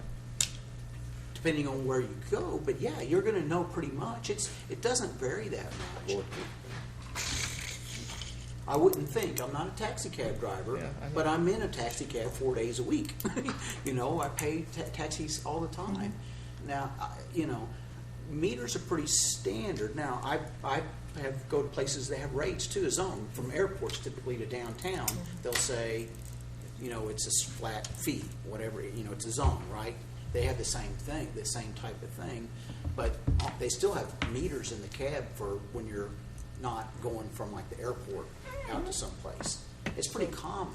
Okay, you say now it's I know common, that there's probably a cost associated with putting in the meters. Are you more concerned about the cost of? No, it's not the cost. I'm concerned about the people. I work with this population basically every day, and I've lived here. You're worried about telling them it's going to be $10. No, who's going to educate them on utilizing the meter? When you have people that are not only poverty-stricken, but sometimes their level of education, you're going to have a problem. I can see there's an education. I can see that there's a little education. I mean, what seems simple to you and I, it's not so simple. Yeah, the meters are pretty standard for most cities our size, aren't they not? I mean, Justin isn't, as far as you know, I'm not trying to put you on the spot, but it's pretty common still yet for cities our size, right? They're common, and there are a number of cities that are still on those systems too. Well, another thing, I would like to go back and have the respect of sitting down with both, not only because it seems like everything that has been brought in new from the other side is just like gravitated to. And we've had conversations with Justin, and it's like, okay, yeah, I understand, but then when we get something in writing, it's like, so I would like the opportunity for us to sit down and collaborate, and at least, I don't see anything that Executive Cab has talked about I don't know. It's just it seemed like there's some bias, a bias side to this, and we transport everybody. We deal with everybody. Doesn't matter who you are, where you come from, what How you long, do. excuse me, how long have you been providing the cab service here in Shawnee? About 10 years. 10 years? Yes. Okay. And you said typically that a lot of these people are people who can't afford or transportation, or they can't drive, maybe they're elderly or for whatever Yeah. reason, that there's Yes, a lot of and people in that on fixed income range, that fixed use the income. taxi service. So for Pop- 10 pop. years, you've been working with these people and you know what they expect and what they can afford and that sort of thing. Okay. How did you charge before? How would you charge people? It's the zones that the city that 25 years ago that you all have set up, and I just glanced at it, but it looks complicated when I looked at that zone map to me. it's really not. It's really not. It's a matter of going from point A to point B, and just it's not the same map. Okay, but it's really not that difficult. What would you say, since we do not provide a huge amount of public transportation, and what would you say the percentage of poverty people that you're speaking of that you transport around Shawnee compared to the people that could probably more easily afford it? What would be the percentage? 85%. It's 85% poverty or below. Is that what you're saying? Poverty or below, yeah. Below 85%. So that, yeah. So are you? Am I understanding you correctly? You're happy with the lower rates, the way they That's not are? what she's saying. No. That's not what she's saying at all. Just want to make sure here But the biggest concern is, and I can kind of see this as an education for all of the people that's been used to paying, a flat fee to go from point A to point B. Right. So theoretically, the higher, even if you kept the zone system, you would go up in rates, and it would be approximately the same as it would be the meter. But the problem with the meter is if there's any change in the way you go, if there's any, it may not be consistently the same $6.50 every time. Right. It may be $6.25 one time. It may be $7 one time, depending on stoplights or whatever. And so there's an education problem with their clientele, because they're going to get aggravated. They'll say, "I paid $6 last time, and now you're charging me $6.50." Am I kind of understanding the problem correctly? That's partially correct, because we've got that issue now. Yeah. Somebody charging one, and and they get in one taxi and they get in another one, and it's so it's really difficult for them to. But I know where you're coming from on this. I mean, I deal with a lot of people that really struggle to make ends meet, and sometimes they don't make those ends meet, and so they sacrifice either medical or food or stuff like that, and that's where we're at. That's where we're talking about, and so. Am I out of line here to say, if you're saying that you don't feel like this conversation has really been satisfactory to both sides, like Commissioner Stevens said? Is that what you're saying? That's what I'm saying. Okay, staff. Tell me, would some more conversation be appropriate here? I mean, I don't want to rush to judgment on this. I'd like to get it right from the start. Commissioners, we'd be happy to sit down with them one more time and have that conversation. Okay. I'm not trying to interfere or screw up or anything, but I'd like to make sure it's like Pam said, Commissioner Stevens said. I want to see it finalized. I do want to see that, but I want it to be on a fair playing ground for the city, the community, and the taxi companies. Right. I'd recommend we hold off until we can have these meetings and let staff kind of work through it one more time and try to, I mean, it's not going to go all your way. It's not going to go all the way the other. I realize that.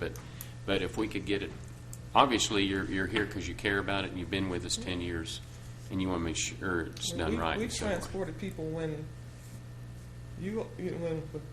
when the regular people, I'll say regular people, but the $10, $20, $25 people an hour didn't go to work, or we've had to get people in the ice, the snow, get them to work, because we don't want them to lose their jobs. Right. What was the purpose of going to a meter versus zone? Justin, can you tell us that? What's the pluses of a meter system versus a zone? Yeah, I prefer to be formal and come to the podium. Okay. Okay, we'll let's finish here and then we'll have you come back, Justin. Okay. Any other questions?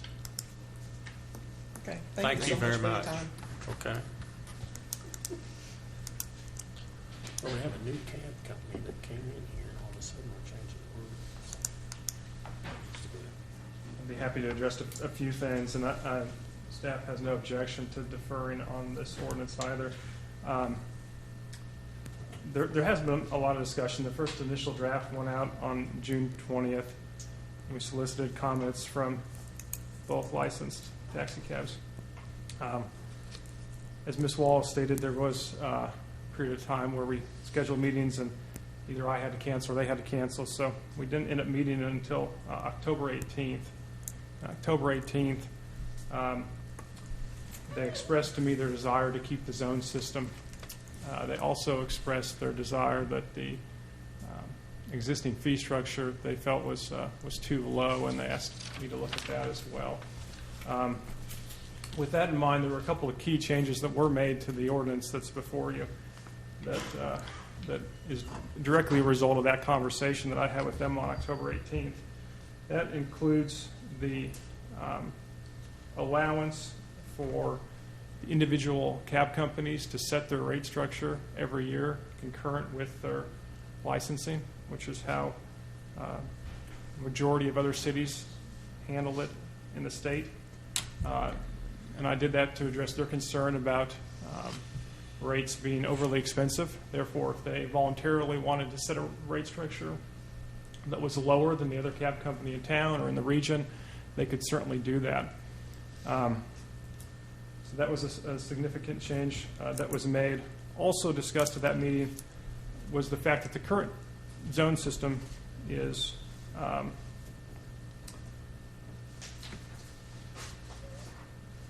staff is not able to interpret this. And you have an ordinance before you.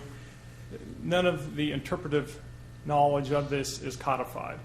They have been operating the taxi cab service for 11 years, so they know how to use it, and they use it through discussions that happened in previous administrations. But if somebody from the public had a complaint, I have no way to determine if a rate was determined fairly or not, because none of this is set forth in code. And so the meter proposal was simply to standardize the practice. We modified the allowance to allow them to set their own rates so that they could look at their own business plan and their business schedule, and if they wanted to set a rate that was perhaps lower than market, they can certainly do that. The other thing I would point out too, and included in the staff report in your packet, is that this ordinance does not require that waiting time be charged or that there be a fee for additional passengers or anything else. If you look at Table 1 in the staff report, in other cities, for example, in Oklahoma City, 2 of the 5 licensed cab companies have waiting time, 3 of them do not. So if you get into a taxi cab with the one that does not, and they charge $3 to get in and $2 per mile, then there's no waiting fee. And so that certainly is an option that either cab company could propose here. And so they really can set their own destiny on through this meter system. And it's true that it is not as it's new, and I think it's going to be an adjustment period for the public. It's going to be an adjustment period for staff. It's going to be an adjustment period for the taxi cab operators themselves. So that said, I'd be happy to, based on that information, answer any other questions that you have. I would also say that there is a hybrid model too.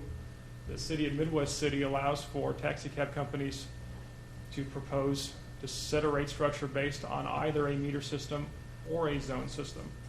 And then it would be up to the taxi cab company to prepare a zone system that would be acceptable to the commission. That would have to be something that would be obviously very legible, very easy to interpret. Easy to understand. Exactly.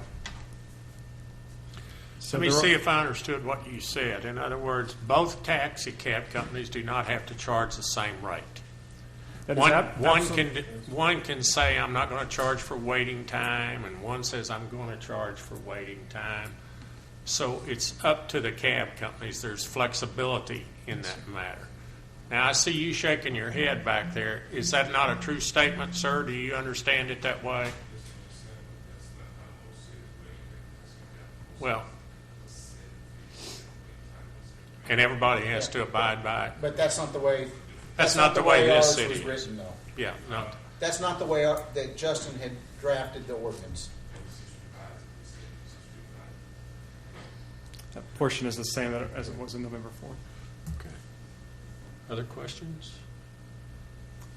Was having an option of zone or meter discussed with the cab companies? It was. It was discussed on October 18th, and they discussed. They brought in a computer and had some information on a modified zone structure.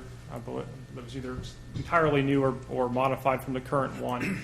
And I requested that they provide that information to me to look at before finalizing the ordinance and having it on the November 4th agenda, and that was not completed.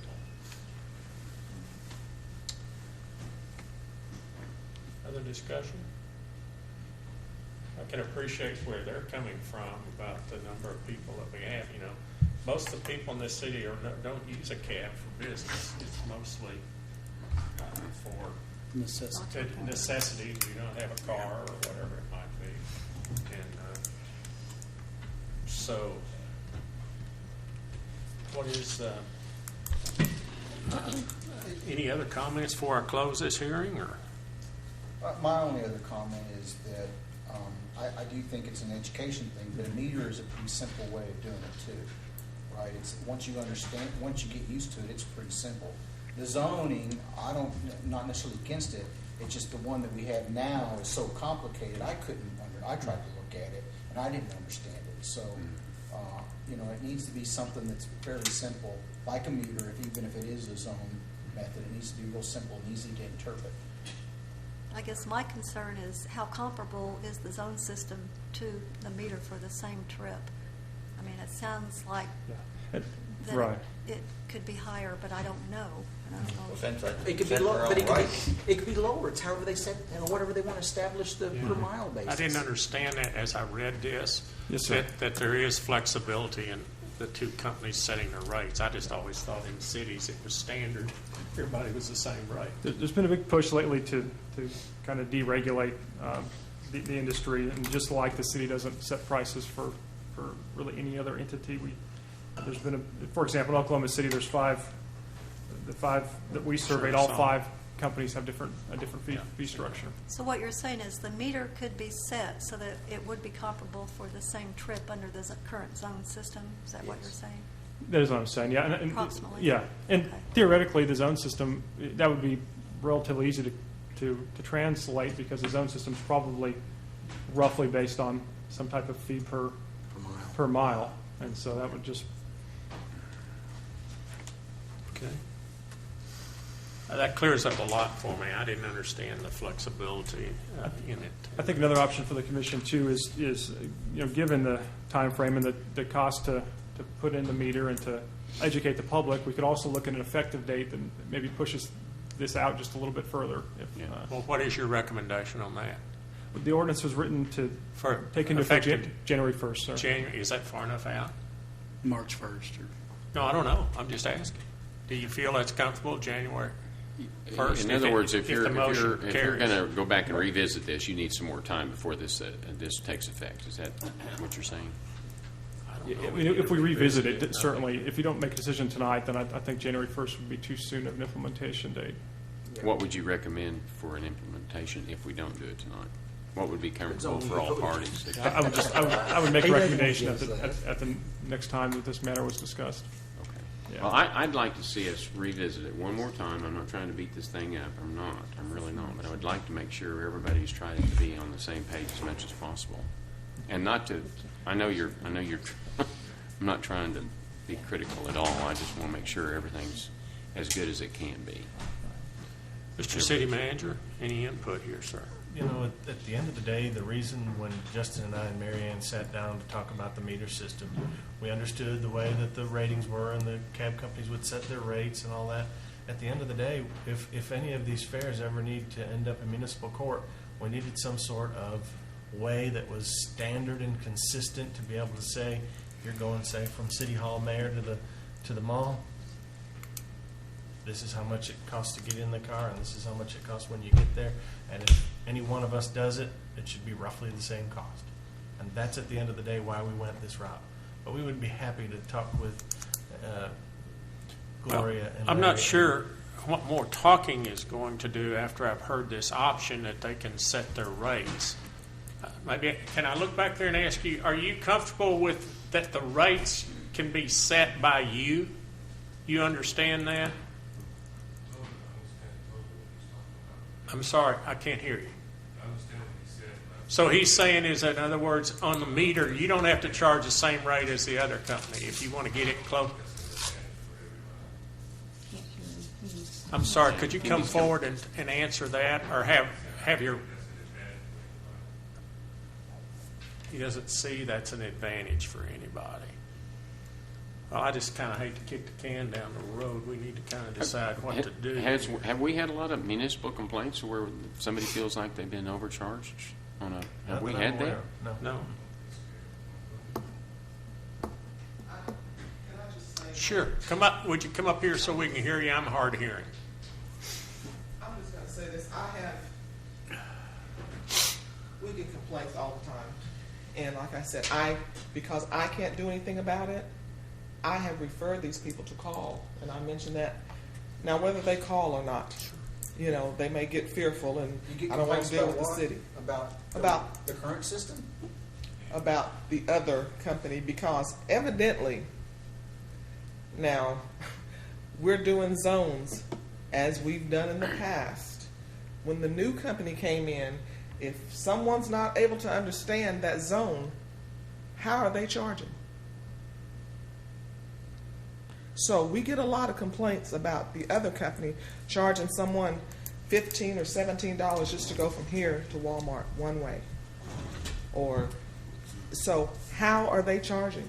We have stayed with the same system consistently. But they have choice of coming back to you, right? And even if you went to the metered system, if your rate was lower and they were complaining about the other cab, they could use you.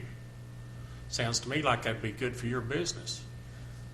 You don't know what it creates when you're out there dealing with the public. Well, you're right. I don't. I mean, agree it's with like you. havoc. People are going. Everybody's not too calm about their money. They get a little testy, and then we have to deal with that. When you're all at home, we're dealing with. I hate this. We get that. So we're trying to get it where all this is not going on. So, I don't know. Well, I think what I've heard is that there's a way to make, if you want to charge less, you can charge less with the metered system. Is that, Yeah, I understand. We can do that. You can do that than the other company. It's problems, but we can do that. Okay, I didn't understand that in the beginning. Okay. We're not looking at the whole picture. Okay. If an education process, in other words, we're thinking about maybe something to do here, would there be a possibility of making it effective February 1 and give them more time to educate their customers? Or March 1. I don't know. And then it goes into effect, and then you tell your customers, here, I've got a meter, this is where it's going, you have a period of time, and we go ahead and pass it for a deadline date. What's your thinking on that? I think if the commission wanted to give them some time to educate their riders, I'm just I think looking that for would a be solution. advisable. March 1 would be fine. I'd look to Gloria and Larry to actually give us that information. Let me ask one other question, because as you've come back up here, the thought comes into my head is a meter is going to be a third party blind to the world about what it's charging. In other words, your meter is going to be identical to the other company's meter, if I understand this right. Is that be correct? The prices can be different. I mean, they could be lower. They could be lower. The price per mile, but yeah. But it would be more uniform than what we might have right now. Correct. Is that what we're saying?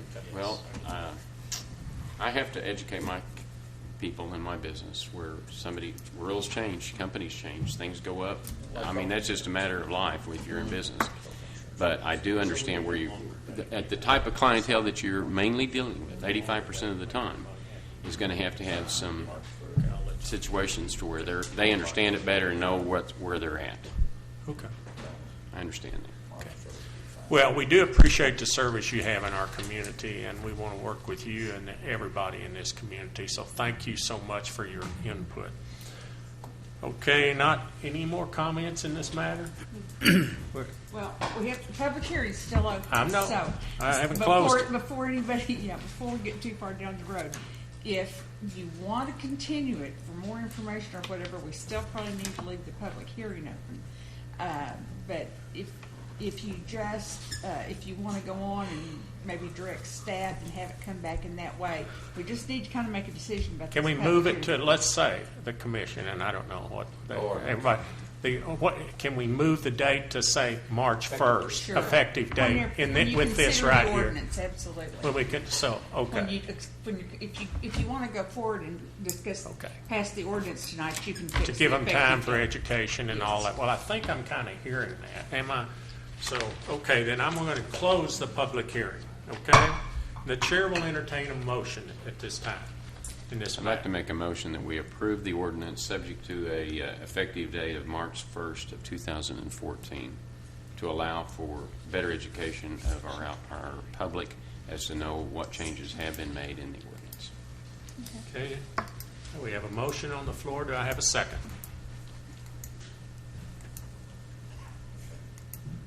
Nobody's going to second it? I'll second it. All right. We have a second. Okay. Not gonna jar me. Just like to see me. Okay, we have a motion and a second. Would you read the title, please? This is an ordinance of the City of Shawnee revising Chapter 8, Article 10, Vehicles for Hire, repealing all ordinances and parts of ordinances in conflict therewith, providing for severability, and establishing an effective date. Did it say in there, did you change the date to? Section 29 will be amended from what's been presented to change January 1 to March 1. Perfect. Perfect. I think that's what I heard, Commissioner Smith. And we had a motion and a second. Call a roll, please. Smith. Aye. Hall. Aye. Winteringer. Aye. Agee. Aye.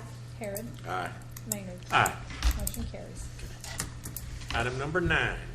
Consider an ordinance on facade requirements in commercial zone districts. Justin, again, please. They got an emergency on this one? Don't see it. On this zoning, I mean, on this commercial zoning. I don't see it. I did not. Let me summarize it for you quickly here. You're tired of having me up here.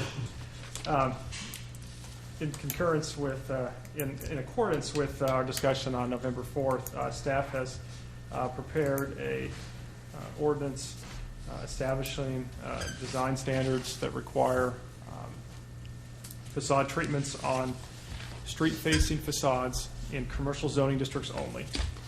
The requirements are outlined on immediately following the staff report is the draft ordinance.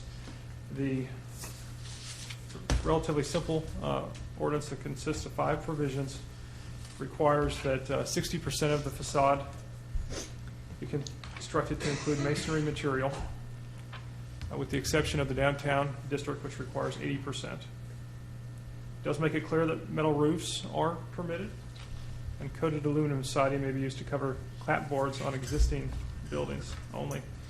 It defines masonry materials. It defines facade. It makes it clear that that is applicable only to that portion of the building that is fronting on a dedicated public street. And it also makes it clear that if there's additions to existing buildings, that those additions must comply with this. The effective date in the ordinance is January 1st, 2014. Staff is certainly amenable to altering that. I'd be happy to answer any questions that you have. Mr. Chairman, I have a question for Justin. Justin, do you know if we have any existing building permits that are out there now that don't comply with this particular piece of? We have projects under construction. We don't have anything that's kind of known about that hasn't been submitted or that just recently got submitted. We've got some things that are grandfathered in because the permit was submitted prior to this. So this would be for any new permits? Right. Yes, sir. Is it 60% of the building the face of it, or any face or face of any street? Is it? It's the latter. It's any side that fronts upon a street. So, given the location, it could have 2 or 3 sides that would require coverage. Now, is there a setback on those? So, in other words, let's say, and I'll tell you where I'm thinking. In your illustration the other night, you had Dollar General. I'm not trying to call them out because they're in compliance, and I realize that. But there's a building, and then Dollar General sits a little bit further. Right. Well, you can easily see the south side of Dollar General. So, is there a setback to where if they're so far back, they don't have to comply with that? There is not a no. If they always have to comply with it, even if it's 200 feet back, it's still. Face of the street. But does another building coming in there take the place of facing another? So it wouldn't actually face it. I see what you're saying. If there's multiple buildings there. Somebody else comes in and puts it up. Does that relieve them of their? Just trying to think of a scenario with that. I suppose there's a creative way around this. I think I understand what you're saying. I think. You're on a corner lot that's very until accepting. someone builds another one. I mean, you're not really the corner lot. Let's say you're one lot away from the corner. Yeah. And then someone builds on the corner. See, that takes his place. That takes his side is not facing the street anymore. Yeah. Is that what you're explaining? Yeah, that's how what you're I'm explaining. saying, and I don't know. I'm just. The lot wouldn't be drawn up that way. Yeah, that's what I was just going to say. It's highly unlikely the lot will be drawn that You're way. trying to think of a scenario that's unlikely to ever happen, Steve.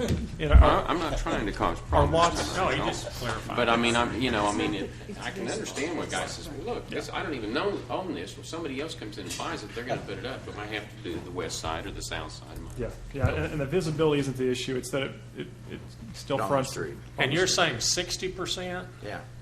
You know, when I look at some of these things, of course, Norman is 80% of masonry on all sides. I know we're not Norman, Oklahoma City and Moore and all that, but Moore is 75%. How did we come to 60? We looked for somewhere in the middle, and if I could just step back briefly, the part of the thinking is that again that these are going to be incorporated into a set of code standards that are going to be lengthier in detail as part of the new zoning code, which will be hopefully adopted in a few months from now. And so these are kind of a stopgap measure, so we don't have anything in place. We continue to have this issue come up with some recent buildings. We wanted to get this on the docket because the additional rules probably won't be in place, won't be effective until probably June 1 or July 1. So when you come out with those new rules, there's a chance it could be 75% or something at that point. Yes, and with that new ordinance, we'll probably just repeal this ordinance because it will be contained within the complete zoning code. Well, 60% is still a pretty good jump forward. Yeah, it is. From zero. Compared to where we're at. Yeah. So if you were, So is this an action and thing? contemplating a new construction, and that'll increase even on one side. So I would think that, the 60% is a considerable improvement over what we have now. Better than some of them we've got that have 0%. Right. And we've got some under construction right now that will have 0. Right, that's true. And But you got to have a line someplace. And I'd like to say, too, that if there's somebody that I have seen some very well-designed metal buildings and things that are not masonry, and of course, someone can always go through a variance process and request something that is built to a higher standard, so they're not precluded to do so. So we don't need an emergency action on this since those Well, it permits doesn't that call are for there. emergency. No, but I mean, because the Doesn't call for ones that are effective, right? And this will go into effect in 30 days. It says January 1. My only concern would be if you get an application for a building permit tomorrow. And that is always the case. I mean, So could we make this an emergency motion? You And can, yes, you can tell add us that. how, if that's what the If you commission. pass the ordinance, then you just do the same thing, declare an emergency, and we'll just add it to the Okay, bottom. okay. So Motion to I just- approve this ordinance. I would just mention it is a public hearing, so I think we do Oh, have to. did we do that? no, we're not in a public hearing on this. Is it not? Okay. Uh-uh. I apologize. I'm incorrect. We have a motion on the floor to approve, Justin, and we have a second. Okay? And now, do you need to read the title, and then if there wants to be an emergency, come after this? Tell us the Yes, if rules I can here. find it. see it. I had it, put it Do you, down. do you read This that is- and then emergency after this? This is an ordinance relating to construction and design requirements for buildings, amending the Shawnee Municipal Code, Chapter 22, Planning and Development, as more specifically set forth herein, repealing all ordinances and parts of ordinances in conflict therewith, providing for severability, and establishing an effective date. And what you'll want first is a motion to pass the ordinance without Section 4, which is the effective date. So you'd want a motion to pass the ordinance without an effective date, and then a motion for the emergency, two separate motions. John? Motion to approve without section, did you say 8? Section 4, excuse me. We have a motion. Do we have a second? Second. So we need to vote on this one first. All right, call a roll, please. Winteringer. Aye. Harrod. Aye. Maynard. Aye. Hall. Aye. Smith. Aye. A.G. Aye. Motion carries. Now Okay. you need a motion to declare an emergency. Go ahead. Okay. Move that we make a pass the emergency to the ordinance. Second. Call a roll, please. Harrod. Aye. Winteringer. Aye. Smith. Aye. A.G. Aye. Maynard. Aye. Hall. Aye. Motion carries. Motion carries. So are you comfortable, Matt, Attorney? Okay. Item number 10, consider an ordinance amending the no parking on portions of a certain streets and naming the streets where parking is prohibited. Mr. Krywicki. Mr. Krywicki, you're on. Okay, John.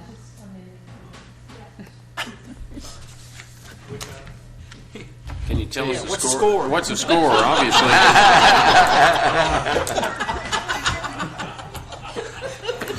This is just the ordinance amending what the commission approved last meeting, that the traffic commission had approved one of the items, and this is the no parking up on Chicago Street there just for that half block, because they were, during school, they were blocking access off from the lady's house, plus pulling onto the yard and bar nets and stuff, so. You already approved it, this is just the ordinance designating it in the ordinance. Any discussion, any questions on that? I'm sorry about that. It's okay. The chair will entertain a motion in this matter. So moved. Second. Have a motion and a second. Would you read the title, please? This is an ordinance amending Section 16138, Chapter 16, Article 5 of the Code of the City of Shawnee, Oklahoma, providing for no parking on portions of certain streets, naming said streets, designating the portions where parking is prohibited, and other conditions relating to parking, and declaring an emergency. Okay, call the roll, please. Hall. Aye. Winteringer. Aye. Smith. Aye. A.G. Aye. Harrod. Aye. Maynard. Aye. Motion We'll- carries. We'll also entertain an emergency on this to make this happen. No, it's not necessary. You don't need it? I've got it on. You can't stop people parking out there by the school until next semester if you don't have the emergency. Okay. Okay. Are you making a motion on Yeah. emergency? Second. Have a motion and a second. Okay, have a motion and a second to call a roll, please. Harrod. Aye. Winteringer. Aye. Smith. Aye. A.G. Aye. Maynard. Aye. Hall.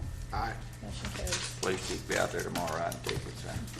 Item number 11, acknowledge sales tax report received November 2013. Let me just ask a question before you start this. Do you get the report before the newspapers? That's where the newspaper is there. I'm the one that supplies it to the newspaper. Would you copy us on that so we're not surprised, please, ma'am? From the phone call from the newspaper. Sorry about that. Sales tax this month was up $246,000 from last year, and before I even notified Ryan, I called the Oklahoma Tax Commission to make sure it was correct, because I was a little surprised. Excited? Excited? Well, I was shocked. I didn't want them to say, "Oh, we're going to take away." There is one item that might be in question. It's about $94,000, and I can't say who it is. But still, even if that was adjusted, we're still up 150. But they think the 246 is correct. So, actually, for this budget year, we're up $477,000, and basically that entails like $318 for general fund and the rest of it for capital. Well, we're blessed. There was an article in Oklahoma City paper, I don't know if y'all read it, about the sales tax revenue for the state and all that, and we are very blessed to have these numbers. Is there anything you attribute that to? I went back to some of the categories. I didn't get time in depth. The reports come after the money. Retail's up a little bit. Restaurants are up a little bit. I mean, there was nothing that jumped out. Like building materials or something from the tornado? I think it's our mayor's Buy Shawnee campaign. You know, If I it's mean, there was working, I'll keep nothing. doing it. Good work. Keep doing it. You know, but if a bunch of categories are up 10%, which is not a lot in each category, Sure. but you know, that gives our $200,000. So, because we have a lot of categories. So. Well, thank you for that good report. So, and hopefully it will continue, but we're up 7%. from Just last year. be sure you bring us a good report next month too, okay? It's your And I will make responsibility. sure, and I apologize, I will make sure that you get a copy of this when the press. Yeah. Before the news started. Well, it's nice to see all the categories up because it's not a blip on the radar like building materials or some large purchase or something Yeah, like that's that. what I was thinking, You know, maybe. it's a little bit more reassuring for those of us that really look for these numbers in order to run the city every month that they're, you know, it's not just one sector that's up or one purchase that comes in. Because last month when I told you about the different categories, I went back and looked at every one of those categories, and everything was up like 10 or 15%. That was it. Wow, that's great. There was nothing that jumped 40% or anything. Well, that's good news.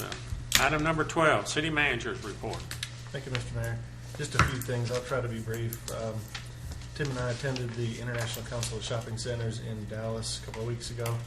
Met with all kinds of retailers, ones that we got information from city staffers that said, yeah, come back with a Golden Corral, Olive Garden or something like that.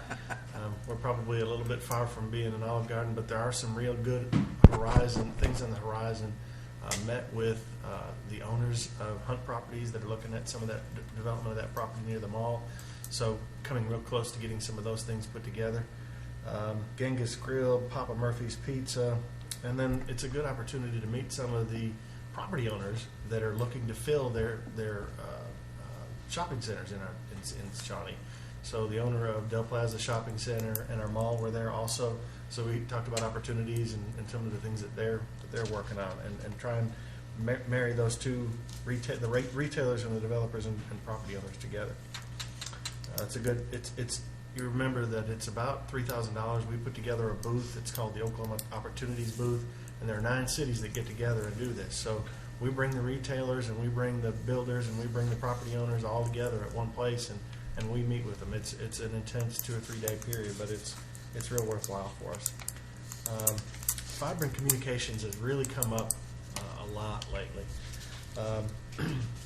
Steve Nolan and I have been meeting with 2 different folks about this. One is the Native American Broadband Association.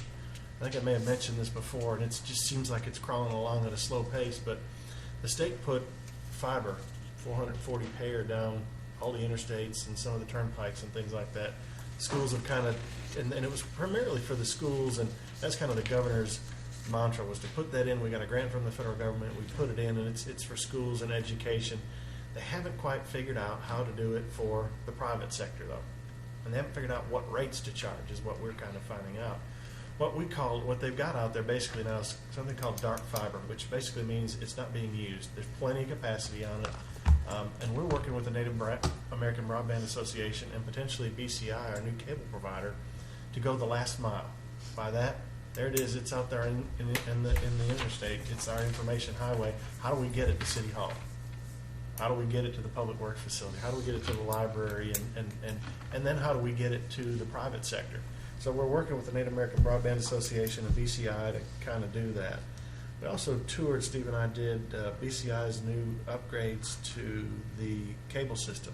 Should have been this weekend or first part of this week. They've, to kind of give you guys a broad view of what they're doing, is they bought up all of the cable systems that were Allegiance owned in Oklahoma. But they also own cable systems in a lot of other cities and a lot of other states. They're wanting to make Shawnee, Oklahoma, their headquarters. they're wanting to bring 200 additional jobs here. They're going to build a building, or they're looking at downtown and some other things. We went to take a look and see what their investments are in their building and things like that down there. I'm sure that part of the reason our sales tax is up is because they've invested literally millions of dollars in our city for their facility so they can provide a better service out there. Already? Yes. Computer equipment, switching equipment, staff, vehicles, you name it. They want to purchase that building that their head-in center is now, that is currently on our airport property that they lease from us, because they want to continue to put more improvements in there. They want that building to be a storm shelter, in other words, so that that system doesn't go down. They have redundant generators for the entire building, so that if one of those generators goes down, the other one can kick on and they can still provide that connectivity. They've got a fiber ring that goes from Tulsa to McAllister and a complete circle, and it ties into Kansas and Texas, in Dallas and somewhere in Kansas, I can't remember. So long story short, that loop provides them, if the line is cut, it provides data around the ring, except for the very small area where it's cut. So we're learning more about what their business plan is, and I think our citizens are going to see a lot better service coming on down the road. And I think there may be some opportunity for SEDF to work with them on their job creation. Obviously, what you call center employees, they're maybe not well paid, but we're talking about bringing all of their operations from all their locations to here. 200 employees, so probably a range from, a $10 an hour employee to a $25 an hour employee, and potentially beyond. So, and we met some of the new staff down there as well, and I'll continue to report on that. Today, if you haven't heard, the County 911 Board voted not to merge with the City of Shawnee. Lots of buzz about that today. The newspaper's been in to see me. I'm real disappointed. Where are they going to get their money? The county said they weren't going to fund them anymore, and they can't get a rate increase, so how are they going to operate? Commissioner, I don't know, quite frankly. I hope this doesn't end up on the front page of the paper. I'm orange slick talking about it. They've made their decision. They need to go ahead with it. But I will tell you this, we are building our center so that we can accommodate them at some point in the future should they make that decision to change their decision. Because here's what it is at the end of the day. The reason that I'm disappointed is because right now it's just not as smooth of a process as it could be. We're separated by locations. If they need to communicate with us, they pick up the telephone and tell us that we have a call that we need to respond to, and vice versa. We're not providing the absolute best service for our citizens. We're not. If that means an extra second because first responders didn't get there in a car accident, or there's more loss of property because there was some sort of time lag in between those telephone calls and they're not in the same room, it's just very disappointing to me. I know we've passed a resolution. The county commissioners passed a resolution.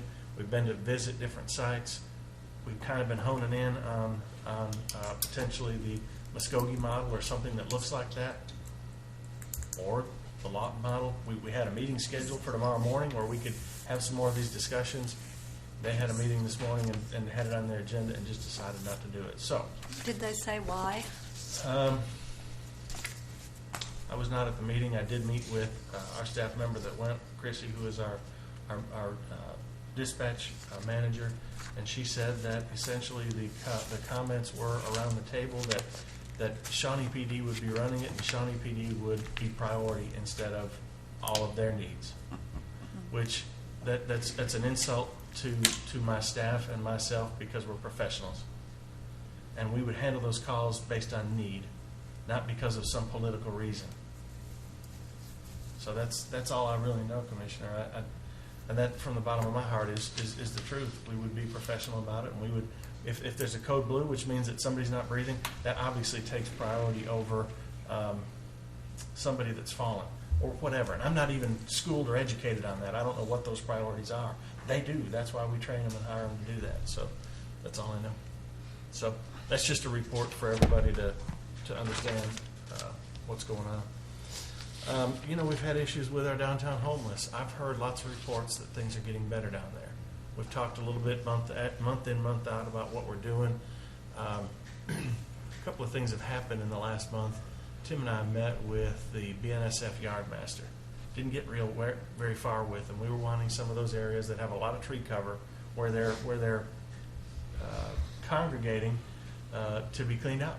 Didn't get much help there, but interestingly enough, Tim and I both attended the Oklahoma Academy, which this year's topic was, and that's part of what's on my list here, was transportation infrastructure. It was in Norman for a 3.5-day period. And just so happens that we were talking about transportation, so they had a speaker there that was a VP for BNSF for that particular event, and we hemmed him up and talked to him about getting some of this stuff cleaned up. So hopefully there will be some more news on the horizon in the coming months. Finally, as of two more things, as of the finishing of our retreat Tuesday night, it was made pretty clear that we have the green light to go ahead and start some of the sales tax compliance. So we are going to, Marianne got the list today of the individuals that are in violation, and we're going to be going through the process of deciding which ones are worthwhile to take to municipal court. And we've got a part-time staffer that's going to take those 719 businesses that we have and figure out how many retail businesses we really do have out there. Those are the steps we're going to take now. We'll bring more information to you as things come along. And finally, Mayor and I met with the OBU president and finance director and got a new snapshot of what they're doing with their campus and the major capital improvements that they're putting into it. And probably one of the next things that they're going to do, well, you guys know, is they're getting students on campus. And then ultimately the plan right now is to take their football stadium and move it north of MacArthur Street and line it up north of Rayleigh Chapel with a road that actually kind of displays and connects those two facilities. So, just as an aside, that area there is probably going to see $100 million worth of capital investment over the next few years. That's pretty significant. Plus all the improvements that we're putting into Kickapoo Street, it's really going to change the face of the way that area looks. So, Mr. Mayor, that's all I had this evening, unless commissioners have additional questions. Any questions for the city manager? Good report. Any administrative reports? No new business or administrative reports, sir. Okay. Then we'll adjourn our commission and move to the airport authority. We do have a quorum, so I'll consider approval of the consent agenda. So moved. And a motion, two so moves. Would you make yours a second? Second. Okay. Didn't mean to put you in second place. Usually, Yeah, be quick, John. You're now have a motion second. Call the roll, please. Harrod. Aye. Winteringer. Aye. Smith. Aye. Agee. Aye. Maynard. Aye. Hall. Aye. Motion carried. Any new business or administrative reports? Mr. Mayor, no new business or administrative reports, sir. If not, I'll thank every one of you for coming and giving us your time and enjoyed the good report on the water, and we're adjourned.